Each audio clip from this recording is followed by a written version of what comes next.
سبيلك ربنا اطمس على أموالهم واشدد على قلوبهم فلا يؤمنوا حتى يروا العذاب الأليم. മൂസ നബിയുടെ ദുആയാണ്. റബ്ബനാ ഇന്നക അതൈത ഫിർഔൻ, പടച്ചോനെ നീ ഫിർഔന്റെ അടുക്കലേക്ക് പോയി എന്ന് പറഞ്ഞാൽ നിന്റെ സന്ദേശം ഇതാ ഞങ്ങൾ കൊണ്ടുപോയി കൊടുക്കാൻ, അവന്റെ ആളുകളുടെയും അടുക്കൽ അവന് നീ കൊടുത്തു. ഇന്നക അതൈത ഫിർഔന, നീ ഫിർഔന് കൊടുത്തു അവന്റെ ആളുകൾക്കും സീനത്തൻ വ അംവാലൻ ഫിൽ ഹയാത്തി ദുനിയ, ഈ ഭൗതിക ജീവിതത്തിലുള്ള സകല സ്വത്തും നീ അവന് കൊടുത്തു. ആഡംബരങ്ങൾ അത്രയും എവിടെയാണ്? മൂസയുടെ സമക്ഷത്തിലല്ല, ഫിർഔന്റെ സമക്ഷത്തിലാണ്. മൂസ നബി അലൈഹി സ്വലാത്തു വസ്സലാം എന്ന മഹാപ്രവാചകൻ തൗഹീദുമായി വരുമ്പോ ആളുകളെ വിളിച്ചുകൂട്ടി രാഷ്ട്രീയ ബോധത്തോടുകൂടെയായിരുന്നു ഫിർഔന്റെ പ്രസംഗം. ഈ നദിയും ഈ കാണുന്ന തോട്ടങ്ങളും ഈ കാണുന്ന മഹാസാമ്രാജ്യവും ആരുടേതാണ് എന്ന ചോദ്യം. ഫറോവയുടെ ആളുകളേതാണ്? എന്റേതെങ്കിൽ പിന്നെ മൂസക്ക് എന്താണ് ഇതിൽ അവകാശം? മൂസ ഒരു പടച്ചവനെ കൊണ്ടുവന്നിരിക്കാൻ, ഞാനല്ലേ പടച്ചവൻ എന്നായിരുന്നു ആര് ചോദിച്ചത്? ഇവിടെ സയ്യിദുനാ മൂസ നബി അലൈഹി സ്വലാത്തു വസ്സലാമിന്റെ ദുആയാണ്, അല്ലാഹുമ്മ ഇന്നക അതൈത ഫിർഔന, പടച്ചവനെ നീ ഫിർഔന് കൊടുത്തു, വമലഅഹു, അവന്റെ ആളുകൾക്കും, അവന്റെ കുറെ കുബേരന്മാരായ ആളുകൾക്കും കൊടുത്തു. മല എന്ന് പറഞ്ഞാൽ അതിന്റെ അർത്ഥം ഒരുമാതിരി സമൂഹത്തിൽ പ്രമാണിയായ ആളുകൾക്കാണ് മല എന്ന് പറയാം. മല എന്നതിന്റെ നേരർത്ഥം നിറവ് എന്നാണ്. നിറവ് നമ്മൾ സാധാരണ പറയാറുണ്ടല്ലോ, ഭാഷാപരമായ ആലങ്കാരിക പ്രയോഗം എന്ന നിലക്ക് പറയാറില്ലേ, ഈ സദസ്സിന്റെ നിറസാന്നിധ്യമായ മഹാനവറുകൾ അല്ലെ. ആള് വലിയ പൊക്കവും തടി ഉണ്ടായതുകൊണ്ടാണോ നിറസാന്നിധ്യം എന്ന് പറയണേ? അല്ല, മറിച്ച് അത് ആ ആളുടെ സാമൂഹിക ജീവിതത്തിന്റെ വലിപ്പത്തെ ഉദ്ദേശിച്ചുകൊണ്ടാണ്. ഇവിടെയും മൂസ നബി അലൈഹി സ്വലാത്തു വസ്സലാമിന്റെ ദുആ ആണ്, അല്ലാഹുമ്മ അതൈത ഫിർഔന വമലഅഹു, പടച്ചവനെ ഫിർഔനും അദ്ദേഹത്തിന്റെ ഈ പറയപ്പെടുന്ന ആളുകൾക്കും നീ കൊടുത്തിരിക്കുന്നു, നീ സീനത്ത് കൊടുത്തു, ഭൗതിക ജീവിതത്തിന്റെ ആഡംബരം കൊടുത്തു. അപ്പൊ മറുവശത്ത് ആഡംബരമില്ലാതെ നിൽക്കുന്നത് ആരാ? അള്ളാഹുവിന്റെ പ്രവാചകൻ. മൂസ എന്ന് മാത്രം പറഞ്ഞാൽ പോരാ, അള്ളാഹുവിന്റെ പ്രവാചകൻ. അതായത് ആഡംബരങ്ങൾ ഏതുമില്ലാതെ അള്ളാഹുവിൽ മാത്രം സമർപ്പിതമായ മനസ്സോടെ സയ്യിദുനാ മൂസ നബി അലൈഹി സ്വലാത്തു വസ്സലാം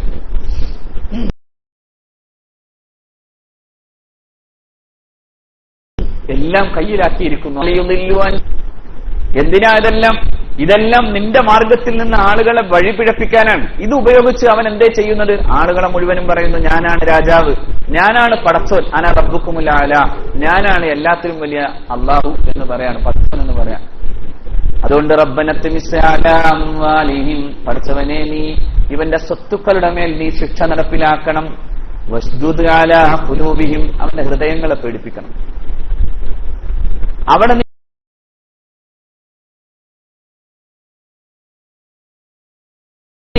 നീ അതിന്റെ ശക്തി കാണിക്കണം.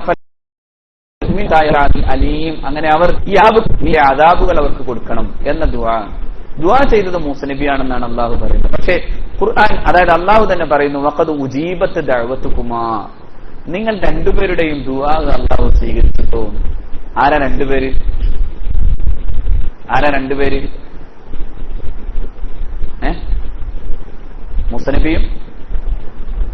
മൂസനബിയും ഹാറൂൻ നബിയും അലൈഹിസ്സലാം. അപ്പോ ദുആ ചെയ്തത് മൂസ നബി. പടച്ചോൻ എന്തേ പറയുന്നത്? വഖദ് ഉജീബത്ത് ദഅവതുകുമാ, നിങ്ങൾ രണ്ടുപേരുടെയും ദുആ അല്ലാഹു എന്ത് ചെയ്തു? സ്വീകരിച്ചു. നിങ്ങളുടെ ദുആയിന് ഉത്തരം നൽകപ്പെട്ടു കഴിഞ്ഞു. അതായത് ഫിർഔനെ ശിക്ഷിക്കാനുള്ള പണികൾ അല്ലാഹു തുടങ്ങി, ഭാവി അല്ലാഹു അതിന്റെ ഏർപ്പാടുകൾ തുടങ്ങിക്കഴിഞ്ഞു എന്ന് ആരോട് പറയുന്നു? മൂസ നബി അലൈഹിസ്സലാം. അപ്പൊ ഒരാൾ ദ്വാരക്കുകയും മറ്റാൾ എന്ത് ചെയ്യുന്നു? ആമീൻ പറയുകയും ചെയ്യുന്നു. അപ്പോ അതില് ഏറ്റവും പ്രധാനപ്പെട്ട ഒരാളാണ് നമസ്കാരത്തിന് ഇമാമത്ത് നിൽക്കുന്നയാൾ, അല്ലെ? നിസ്കാരത്തിന് ഇമാമത്ത് നിൽക്കുന്നയാൾ, ഈ ഇമാമത്ത് നിൽക്കുന്നയാൾ ദുആ ചെയ്യുമ്പോ മറ്റുള്ളവരെന്ത് പറയണം? ആമീൻ പറയണം, അല്ലെ? അങ്ങനല്ല വേണ്ടത്. ഏറ്റവും നല്ല ദുആയിൽ ഇജാബത്തിന് ഏറ്റവും പ്രധാനപ്പെട്ട ദുആ ഏത് ദുആയാണ്? നമസ്കാരത്തിന് ശേഷമുള്ള ദുആയാണ്. ദുബറ കുല്ലി സ്വലാത്തി, അദ്വാ ദുബറ കുല്ലി സ്വലാത്തി, നമസ്കാരത്തിന്റെ ഒക്കെ പിന്നിൽ വരുന്ന ദുആ അള്ളാഹു ഏറ്റവും കൂടുതൽ സ്വീകരിക്കുന്ന ദുആ ആണ്. അവിടെ ഇമാമാക്കി നിനക്ക് അയാളെ സങ്കല്പിക്കാനും കരുതാനും പറ്റുമെങ്കിൽ അതിനുശേഷം അയാൾ ദ്വാരക്കുമ്പോ അയാളുടെ കൂടെ ഇമാമത്ത് നിന്നയാൾക്ക് ആമീൻ പറയാനും കൂടി പറ്റാതെ പോകുന്നത് എന്തുകൊണ്ടാണ്? ഏത് മതദർശനാണോ നിന്നെ ഇങ്ങനെ ഉടനെ ഇമാമ് ആമീൻ ദുആ ചെയ്യുന്ന സമയത്ത് അവരെന്താ പറഞ്ഞത്? അല്ലാഹുമ്മ ഗ്ഫിർ ലനാ വർഹംന, അങ്ങനെയൊക്കെയല്ലേ?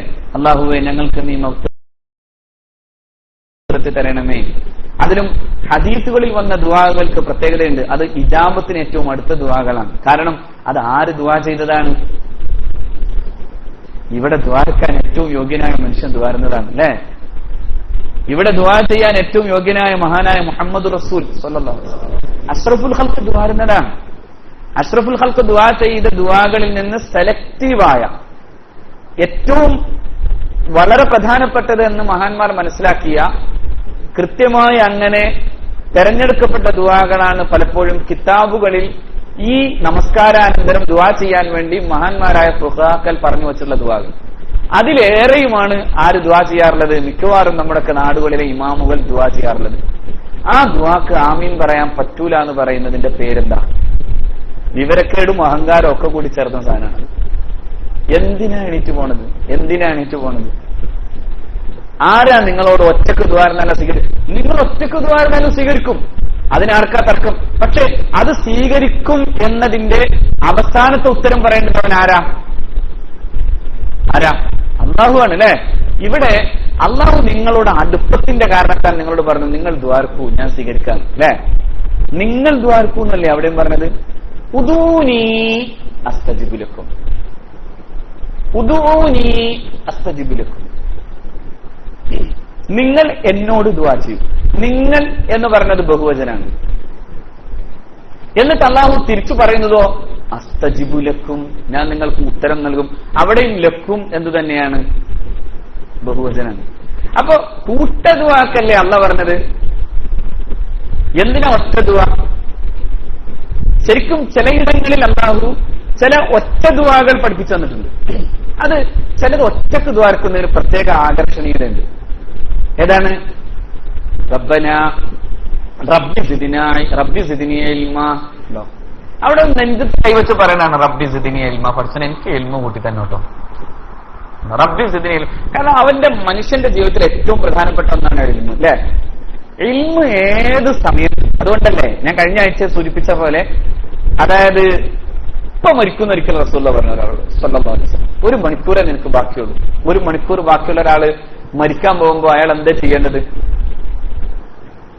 അഷ്റഫുൽ ഖൽഖ് സ്വല്ലല്ലാഹു അലൈഹി വസല്ലമയോട് അയാൾ ചോദിച്ചു, അള്ളാഹുവിന്റെ റസൂലേ, ഞാൻ ഏറ്റവും നന്നായി അള്ളാഹുവിന് സ്വീകാര്യമാകുന്ന വിധത്തിൽ ചെയ്യാനുള്ള ഒരു അമല് അങ്ങ് പറഞ്ഞു തരണം. 1 മണിക്കൂറിലല്ലേ എനിക്കുള്ളൂ? ഒറ്റ മണിക്കൂർ. നിങ്ങൾ ആലോചിച്ചിട്ട് ഒറ്റ മണിക്കൂറുള്ളൂ എന്ന് പറഞ്ഞാൽ അതാരാ പറയുന്നത്? ഇനി അതിനേക്കാൾ വലിയ ഗ്യാരണ്ടി പറയാൻ മറ്റാരെങ്കിലും ഉണ്ട്? അഷ്റഫുൽ ഖൽഖാ പറയുന്നത് സ്വല്ലല്ലാഹു അലൈഹി വസല്ലം. നബി പറയാണ്, നിങ്ങൾക്ക് ഒരു കുറഞ്ഞ സമയമുള്ളൂ, നിങ്ങളുടെ കാര്യം ഇവിടുന്ന് അവസാനിക്കുകയാണ്. അപ്പോൾ അള്ളാഹുവിന്റെ റസൂലിനോട് അയാൾ ചോദിക്കുകയാണ്, നബിയെ, അങ്ങനെയെങ്കിൽ ഞാൻ ഏറ്റവും നന്നായി ചെയ്യാൻ പറ്റിയ ഒരു അമല് പറഞ്ഞു തരാം. അപ്പൊ റസൂൽ പറയാണ്, ഇസ്തഗിൽ ബിൽ ഇൽം, നീ ഇൽമ കൊണ്ട് വ്യാപൃതനാവൂ, നീ പഠിക്കൂ. ഇപ്പൊ പഠിച്ചിട്ടെന്താ കാര്യം? ഏതെങ്കിലും ഡിഗ്രി കിട്ടോ? കിട്ടിയിട്ടെന്താ കാര്യം? ഒറ്റ മണിക്കൂറല്ലേ ഉള്ളൂ. അപ്പൊ പിന്നെ അത് അങ്ങനെ ചെയ്യുന്നത് പോലും അള്ളാഹുവിന്റെ അടുക്കൽ വലിയ പ്രതിഫലാർഹമാണ്. അതുകൊണ്ടാണ് റബ്ബി സിദ്നി ഇൽമാ എന്ന് പറഞ്ഞത്. മറ്റൊന്ന് റബ്ബിർഹംഹുമാ കമാ റബ്ബയാനി സഗീറാ, ഖുൽ റബ്ബിർഹംഹുമാ കമാ റബ്ബയാനി സഗീറാ. വളരെ അടുത്ത് നിൽക്കേണ്ടതാണ് ആ ദുആയും. എന്താണത്? റബ്ബിർഹംഹുമാ, പടച്ചോനെ എന്റെ മാതാപിതാക്കൾക്ക് നീ കരുണ ചെയ്യണമേ. ഓരോരുത്തർക്ക് അവരുടെ സ്വന്തമാണ് അവരുടെ മാതാപിതാക്കൾ അല്ലേ? അതിനേക്കാൾ വലുതില്ലല്ലോ. അവന്റെ മാതാവ്, അവന്റെ ഉമ്മ, അവന്റെ വാപ്പ. റബ്ബിർഹംഹുമാ കമാ റബ്ബയാനി സഗീറ, അല്ലാഹുവേ എന്റെ മാതാപിതാക്കൾക്ക് നീ കരുണ ചെയ്യണമേ. ഏതുപോലെ? കമാ റബ്ബയാനി, റബ്ബിർഹംഹുമാ കമാ റബ്ബയാനി സഗീറ. പടച്ചോനെ ചെറുപ്പത്തിൽ എന്നെ അവർ എന്തോ ഒരു കാരുണ്യത്തിലാണ് വളർത്തിയത്, എനിക്ക് വേണ്ടി കാത്തുവച്ച ജീവിതമായിരുന്നു അവരുടേത്. കമാ റബ്ബയാനി എന്ന് പറയുമ്പോൾ തുടിക്കേണ്ട ഹൃദയം. റബ്ബയാനി, അവർ രണ്ടുപേരും എന്നെ പരിപാലിച്ചു. വാപ്പ മാത്രമല്ല ഉമ്മയും, ഉമ്മ മാത്രമല്ല വാപ്പയും. ഉമ്മ ഇവടൊപ്പം നിന്ന് വാപ്പയും പരിപാലിച്ചു. റബ്ബയാനി സഗീറ, ആ കുഞ്ഞുനാളിന്റെ ഓരോ സമയത്തും ഞങ്ങളെ പരിപാലിച്ചു വളർത്തിയ എന്റെ ഉമ്മക്കും വാപ്പക്കും നീ കാരുണ്യം ചെയ്യണം. ഈ 2 ദുആയാണ് അല്ലാഹു റബ്ബുൽ ഇസ്സത്ത് നബിയോട് പ്രത്യേകം ദുആ ചെയ്യാൻ പറഞ്ഞ ഏകവചന പ്രയോഗം. അതേസമയം കഅബത്തു ശരീഫ നന്നാക്കിയതിനു ശേഷം ഇബ്രാഹിം നബി പറയുന്നത് എന്താ? റബ്ബനാ തഖബ്ബൽ മിന്നാ ഇന്നക അൻതസ് സമീഉൽ അലീം.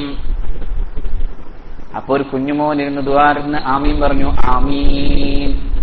റബ്ബനാ തഖബ്ബൽ മിന്നാ ഇന്നക അൻതസ് സമീഉൽ അലീം. പടച്ചവനെ, ഇതാ ഞാൻ നീ പറഞ്ഞ പ്രകാരം ചിലത് ചെയ്തു വച്ചിരിക്കുന്നു. ഇന്നത് ചെയ്തു എന്ന് പറയുന്നില്ല. ഇന്നത് ചെയ്തു എന്ന് പറയുക എന്നത് പോലും യഥാർത്ഥത്തിൽ എന്താണ്? റബ്ബനാ തഖബ്ബൽ മിന്നാ സ്വലാത്തനാ വസിയാമനാ. അവിടെ എന്തുണ്ട്? രണ്ട് കാര്യമുണ്ട്. ഒന്ന്, ഞാൻ നിസ്കരിച്ചോ, എന്റെ നിസ്കാരം എന്ത്? ഇബ്രാഹിം നബിയുടെ ദുആ നിങ്ങൾ ആലോചിച്ചൊക്കെ. പടച്ചോനെ, ഞാൻ കഅബ പണിതു കഴിഞ്ഞു, അതുകൊണ്ട് കഅബയുടെ പണി പൂർത്തീകരണത്തെ നീ സ്വീകരിക്കണമെന്നാണോ? യഥാർത്ഥത്തിൽ അണ്ടർസ്റ്റുഡ് അല്ലേ അത്? അവിടെ അള്ളാഹുവിനോട് പറയുമ്പോ റബ്ബനാ തഖബ്ബൽ മിന്നാ, പടച്ചോനെ നീ എന്നിൽ നിന്ന് സ്വീകരിക്കണം. എന്ത് പറയണില്ല? എന്തുകൊണ്ട്? അത് പറയാൻ മാത്രമൊന്നും ഞാൻ ആരല്ല. സുബ്ഹാനല്ലാഹ്, നിങ്ങൾ ഇങ്ങോട്ട് നോക്കൂ. അതായത് മഹാന്മാരായ പ്രവാചകന്മാർ അങ്ങനെ പേടിച്ചവരാണ്. നമ്മൾ എന്തെങ്കിലും 2 തസ്ബീഹ് ചൊല്ലുമ്പോ പറയും ഞാൻ 100 തസ്ബീഹ് ചൊല്ലുന്നു അല്ലേ? ഇതായിരുന്നോ റബ്ബനാ തഖബ്ബൽ? അള്ളാഹുവിന്റെ വിശുദ്ധ ഗേഹം പണിതു പൂർത്തിയാക്കി ഒരു മോനും ഒരു വാപ്പയിൽ നിന്നും ദ്വാരക്കാണ്. റബ്ബനാ തഖബ്ബൽ മിന്നാ ഇന്നക അൻതസ് സമീഉൽ അലീം. പടച്ചോനെ, നീ സ്വീകരിക്കണമേ, നീ കേൾക്കുന്നവനും നീ അറിയുന്നവനുമാകുന്നു. നീ ദുആ കേൾക്കും. നീ ഇതെന്താ ഞാൻ ചെയ്തെന്നും ഇതെന്താ ഞാൻ ചെയ്യാനുള്ള എന്റെ മനസ്സിന്റെ ആഴമെന്നും എന്റെ ഉള്ളിൽ നീ പറഞ്ഞ പ്രകാരം ചെയ്യണമെന്നുള്ളതിന്റെ ആത്മാർത്ഥത എത്രത്തോളം ഉണ്ടായിരുന്നു എന്നും എല്ലാം നീ മാത്രമേ അറിയുള്ളൂ. ഞാൻ ചെയ്തു എന്നുള്ളൂ, മാത്രമേ സാധിക്കൂ. അതുകൊണ്ട് റബ്ബനാ തഖബ്ബൽ മിന്നാ, പടച്ചോനെ നീ ഞങ്ങൾ സ്വീകരിക്കണമേ.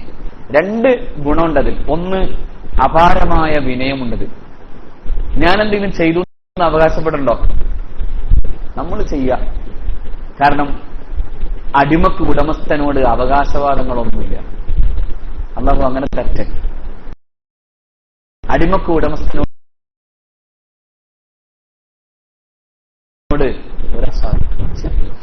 ചെയ്യുമ്പോ രക്ഷപ്പെട്ടു അല്ലെ? അടിമക്ക് ഉടമസ്ഥനോട് അവകാശവാദമില്ല. ഒന്ന് അതാണ്. രണ്ടാമത്തെ അതല്ല പ്രയോജനം. നീ പറയുന്നതിനേക്കാൾ അപ്പുറത്തുള്ള അമലുകൾ അവൻ കണ്ടിട്ടുണ്ടെങ്കിലോ?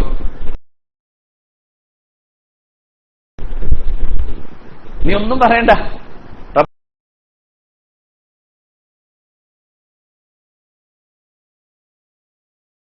തഖബ്ബൽ മിന്നാ സലാത്തനാ വസിയാം. ചിലതെന്താവും? ചിലതെന്താകും? ചുരുങ്ങും. പറയാതിരുന്നാലോ അത് വലുതാവും. പടച്ചോനെ നീ എന്നിൽ നിന്ന് സ്വീകരിക്കണമേ. എന്തു ആവാം. ഞാൻ ചെയ്തതൊന്നും ഞാൻ പറയണില്ല. ഞാൻ പറയാൻ മാത്രം യോഗ്യനുമല്ല. രണ്ടുണ്ട്.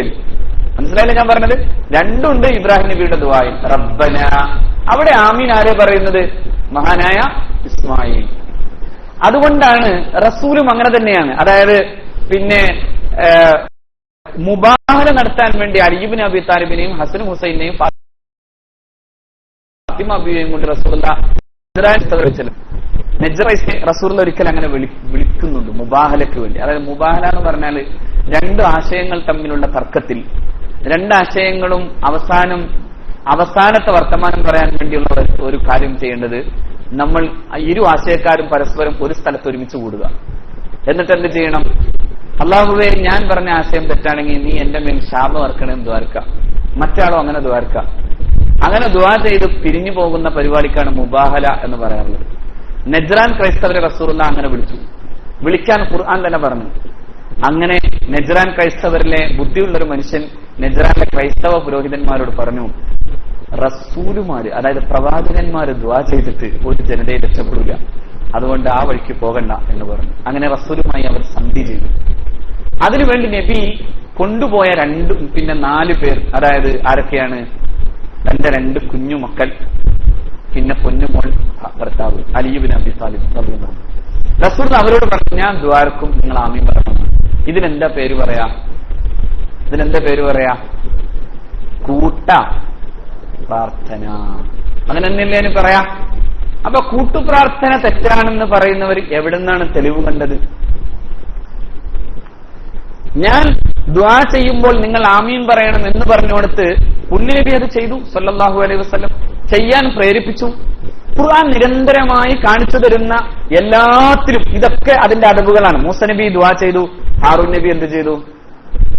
ആമീൻ പറഞ്ഞു.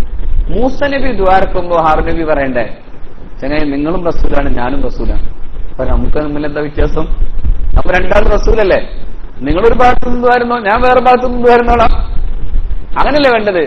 അതിനു പകരം മൂസ നബി ദുആ ചെയ്യുമ്പോ ഹാറൂൻ നബി എന്തിനാ ആമീൻ പറഞ്ഞത്? അപ്പൊ അതിന്റെ മര്യാദയും അതാണ്. നിങ്ങൾ ഒരു സമൂഹത്തിന്റെ പ്രാപ്തിയുള്ള പഠിച്ച ആലിമായ അല്ലെങ്കിൽ നിങ്ങളെക്കാൾ ഇൽമു ഉണ്ടെന്ന് ബോധ്യം വന്ന ഒരാളായിരിക്കുമല്ലോ ഇമാമ്, അല്ലെ? അങ്ങനെയല്ലേ? അതായത് നിങ്ങളുടെ കൂട്ടത്തിലെ അഖ്റ ആയിരിക്കണം അവിടെ ഇമാമത്ത് നിൽക്കേണ്ടത്, നിങ്ങളുടെ കൂട്ടത്തിലെ അഫ്ഖഹ് ആയിരിക്കണം ഇമാമത്ത് നിൽക്കേണ്ടത്. നിങ്ങളുടെ കൂട്ടത്തിലെ അഖ്റ ആകണമെങ്കിൽ നിങ്ങളെക്കാൾ ഏറെ ഖിറാഅത്തിൽ യോഗ്യനാകണം അയാൾ.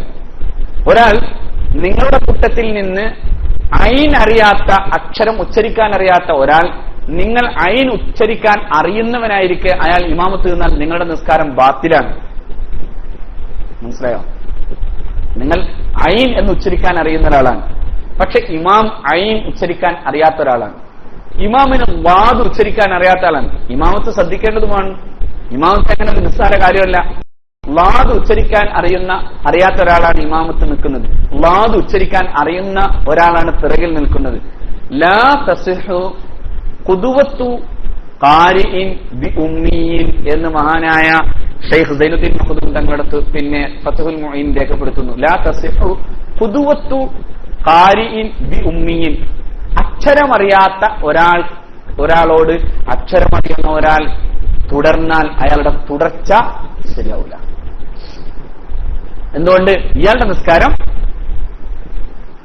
നിസ്കാരം ശരിയാകണമെങ്കിൽ അതിന് ചില നിബന്ധനകളുണ്ട്. ഇയാൾക്ക് വാദറിയാതെ പോയതിന്റെ കാരണം അയാൾ വാദറിയാതിരിക്കാനുള്ള സാഹചര്യത്തിൽ മാത്രം ജീവിച്ച ഒരാളാണെങ്കിൽ കുഴപ്പമില്ല. അതേസമയം വാദറിയാനുള്ള സാഹചര്യം മുഴുവനും ഉണ്ടായിട്ടും അയാൾ വാദറിയാത്തവനാണെങ്കിൽ നിസ്കാരം ശരിയേ ആവൂല. അത് കുഴപ്പമാവോ? ഇന്ന് വന്നതോടെ ഇത് അവസാനിപ്പിക്കണ പണി? ഞാൻ പറഞ്ഞ മനസ്സിലായോ? അതായത് വാദ് ഉച്ചരിക്കാൻ അറിയാൻ കഴിയാത്തൊരു സാഹചര്യം. ഏതാ സാഹചര്യം? ഞാൻ പറഞ്ഞുതരാം. ഒന്ന്, ഒരാൾ മുസ്ലിം ആയിട്ടേ ഉള്ളൂ, അയാൾക്ക് അക്ഷരങ്ങളൊന്നും പഠിക്കാൻ സമയം കിട്ടിയിട്ടില്ല. ഒന്നാമത് വാദ് ഉച്ചരിക്കാനാണെങ്കിലോ കുറച്ച് പാടാണ് താനും.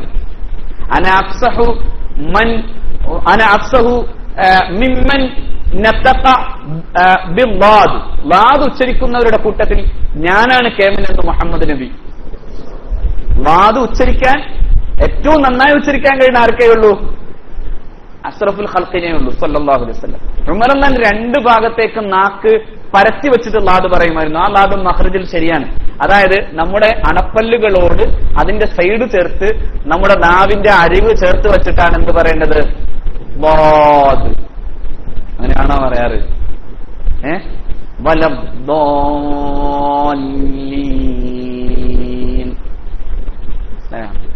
ഇതൊരു സംഭവം എന്നറിയോ? അല്ലാഹു അക്ബർ. അല്ലാഹു എവിടുന്നാ അല്ലാഹ് വരേണ്ടത്? അല്ല, ഇതൊക്കെ വളരെ ഗൗരവമുള്ള സംഭവങ്ങളാണ്. ഇതൊന്നും കാരണം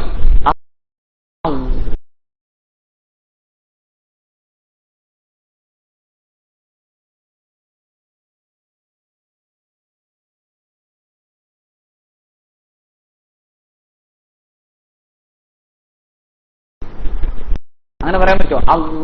ശരിക്കും തഫ്ഹീം ചെയ്യുക എന്ന് പറയും അറബിയിൽ. അതായത് ഒന്നും കൂടി ഒന്ന് ബഹുമാനപൂർവ്വം വണ്ണം വരുത്തുക. അപ്പോൾ അല്ലാഹ്. അപ്പോൾ എവിടെയാണ് അതിന്റെ ഉച്ചാരണ സ്ഥാനം? അല്ലാഹ് എന്ന് പറയുന്നത് എവിടെയാണോ അവിടെയാണ്. നിങ്ങൾ അല്ലാഹ് എന്ന് കണ്ണടിച്ച് പറയുമ്പോ എവിടെ വരാ? ലാ. അല്ലാഹ് അല്ലാഹ് അല്ലാഹ് എന്ന് പറഞ്ഞോക്കെ. അല്ലാഹ് അല്ലാഹ് അല്ലാഹ്. വെറുതെ അല്ല റിഫായ് റാത്തീബ് പഠിപ്പിക്കുന്നത്. കുറച്ച് അല്ല ഇല്ലൊക്കെ പഠിച്ചു വെക്കണം അല്ലെ? റിഫായ് റാത്തീബ് ഇല്ല, അല്ല ഇല്ല അല്ല. അത് വേറെ ഒന്നാണ്. അല്ലാ ഇലാഹ ഇല്ലല്ലാഹു എന്നുള്ളതിന്റെ ചുരുക്കാണത്. ഒക്കെ ഷോർട്ട് ഫോമാണ്, അല്ലാതെ അവർക്ക് തീരാന്തൊന്നുമല്ല, മനസ്സിലാക്കണം. അതൊക്കെ അതിന്റെ ഷോർട്ട് ഫോം കാണുമ്പോഴേക്കും നിങ്ങൾ ചിരിക്കണ്ട, അതിന്റെ ഉള്ളിൽ വലിയ വലിയ അർത്ഥങ്ങളുണ്ട്, വലിയ അർത്ഥങ്ങളുണ്ട്, വലിയ ദിക്റുകളാണ് അതൊക്കെ. പക്ഷെ ഞാൻ ഇവിടെ പറഞ്ഞത് അല്ലാഹു അല്ലാഹു അല്ലാഹു അല്ലാഹു. നിങ്ങൾ നോക്കി എവിടെ വരുന്ന സാധനം അല്ലാഹു. നിങ്ങൾ ആദ്യം പറഞ്ഞത് എവിടെയായിരുന്നു അല്ലെ? അതിനല്ല പറയാ അല്ലാഹു. ശരിക്കും നല്ല ഹൗഫിലൊക്കെ അല്ലാഹു അക്ബർ. അവിടുന്ന് പോയി, അവിടുന്ന് പോയി. സലാം വിട്ടേണ്ട ആവശ്യമൊന്നുമില്ല, അവിടുന്ന് എന്തായി സംഭവം പോയി അല്ലേ? അപ്പൊ എവിടുന്ന് കിട്ടണം? അല്ലാഹു അക്ബർ. ഇന്ന് ഈ ഖുർആൻ ക്ലാസ്സിൽ എത്തുന്ന കിട്ടിയുള്ള നിങ്ങൾ ജീവിതം മുഴുക്കെ കിട്ടുന്ന ലാഭം ഇതാണ്. സത്യം, നിങ്ങൾക്ക് ജീവിതം മുഴുക്കെ കിട്ടുന്ന ലാഭം ഇതാണ്. അല്ലാഹു ഇന്നൊരു പരിശോധിച്ചോളൂ. നിങ്ങളുടെ ജീവിതത്തിൽ അറിയാതെ നിങ്ങൾ ലാ ഇലാഹ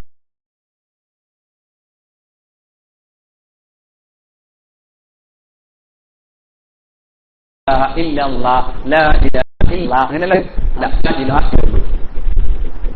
ലാ ഇലാഹ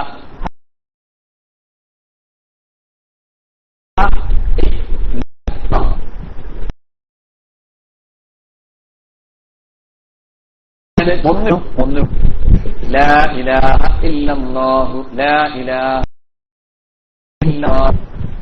അവർക്കും പഠിക്കേണ്ട ഒന്നല്ലേ അത്? അങ്ങനെ യോഗ്യനായ ഒരാൾ ഇമാമായിരിക്കെ അയാൾ അള്ളാഹുവിനോട് ദ്വാര അയാൾ സ്വന്താണോ പറയണത്? അല്ല,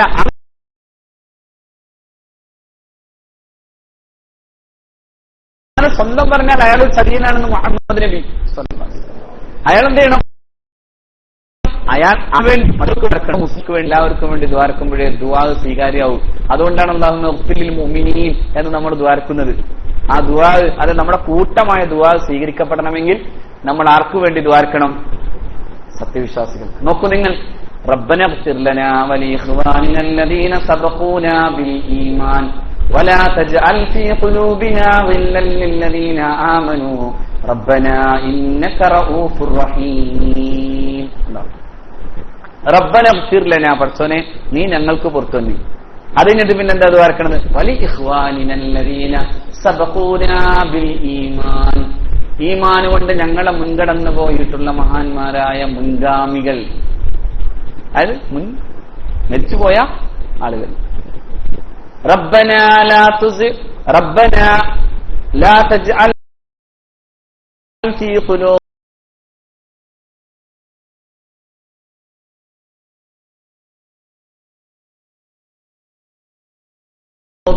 ഗില്ലൻ ലില്ലദീന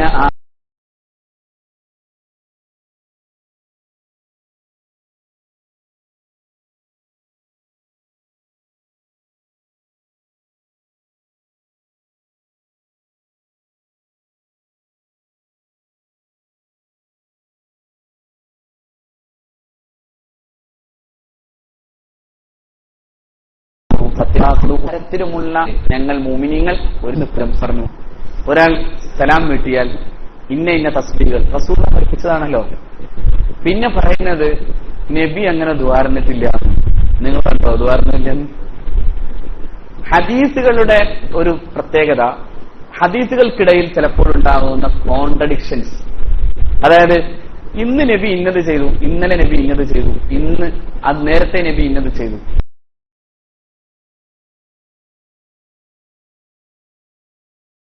ചിലപ്പോ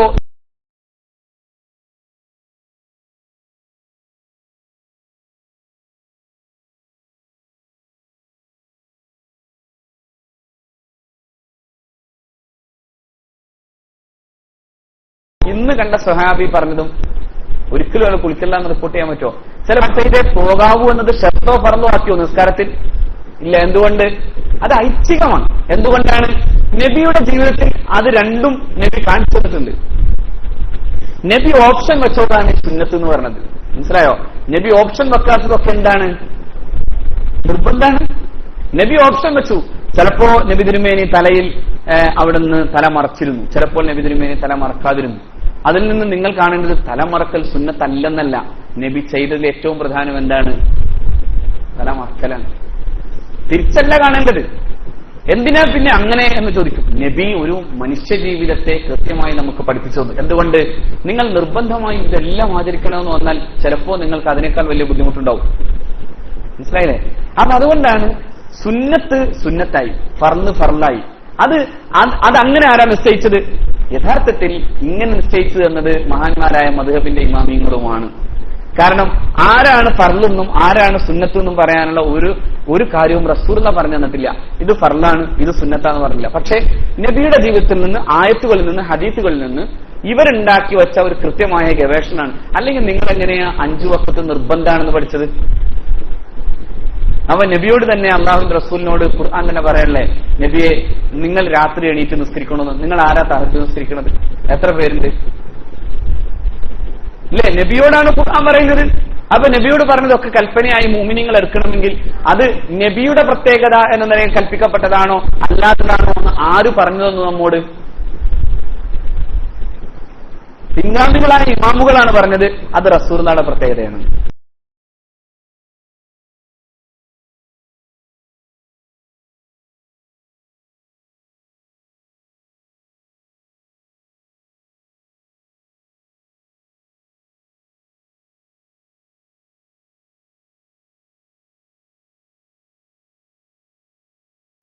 എന്തുകൊണ്ട് പറഞ്ഞു? നബി അതല്ല വ്യവച്ഛേദിക്കാൻ കഴിയണമെങ്കിൽ അത് ഇമാമിങ്ങൾ പറഞ്ഞു തരണം.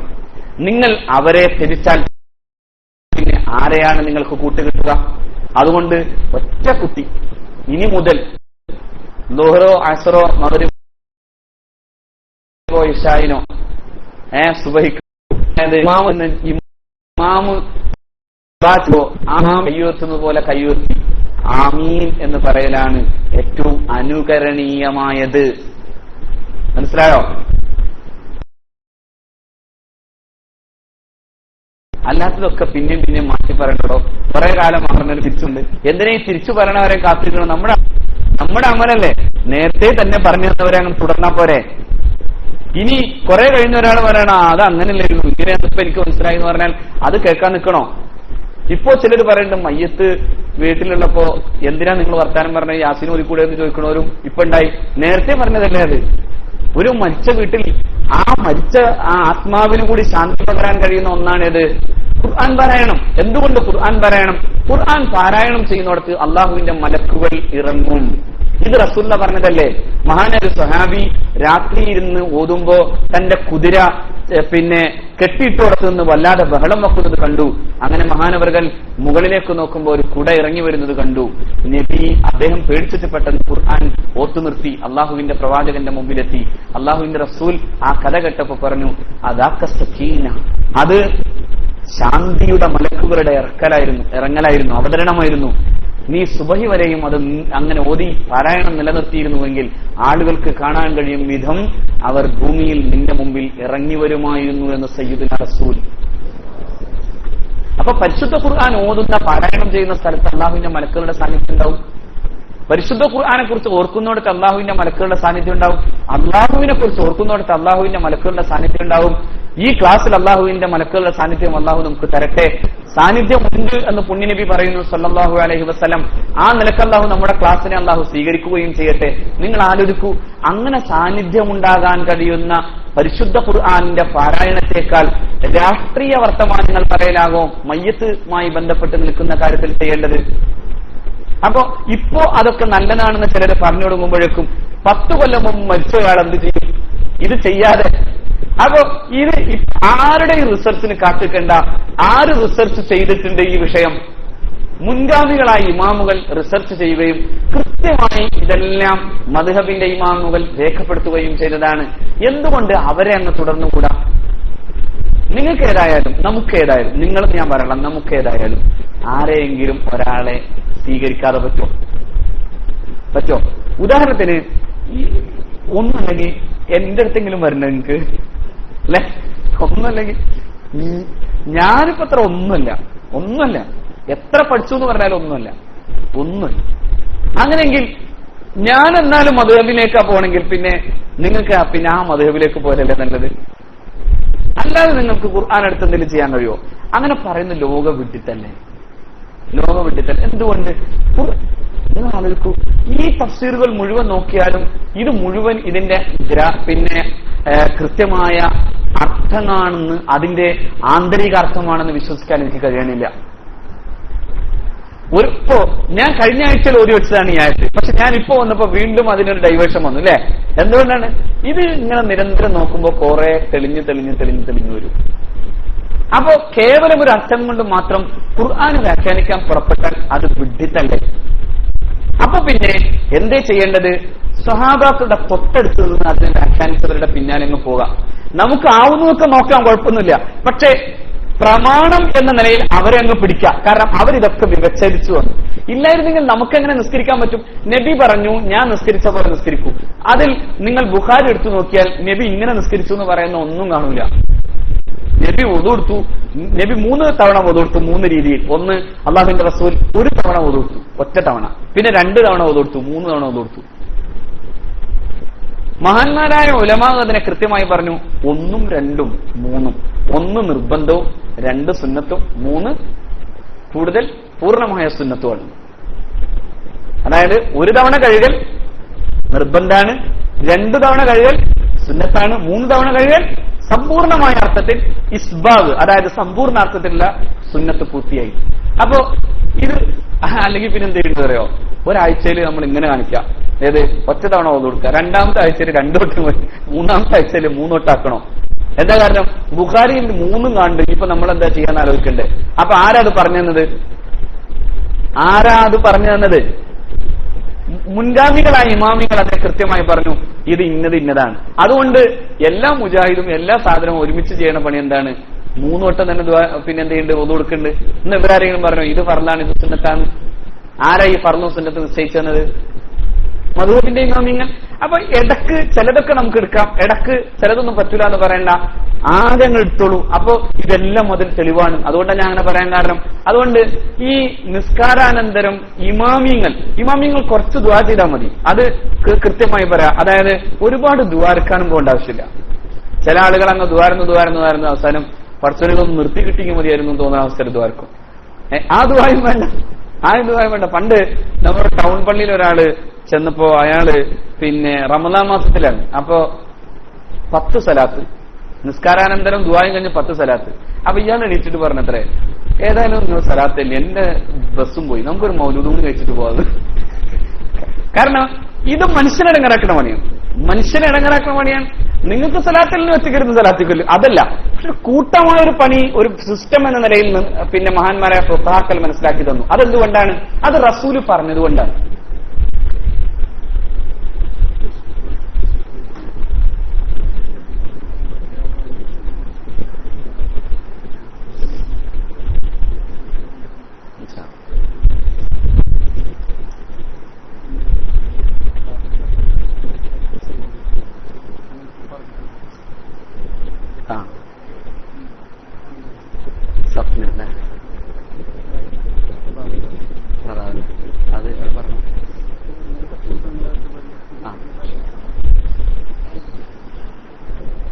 അപ്പൊ അത് ഇമാമിങ്ങൾ വ്യവസ്ഥാപിതപ്പെടുത്തി പറഞ്ഞു. നിങ്ങൾ ബോറടിച്ചോ?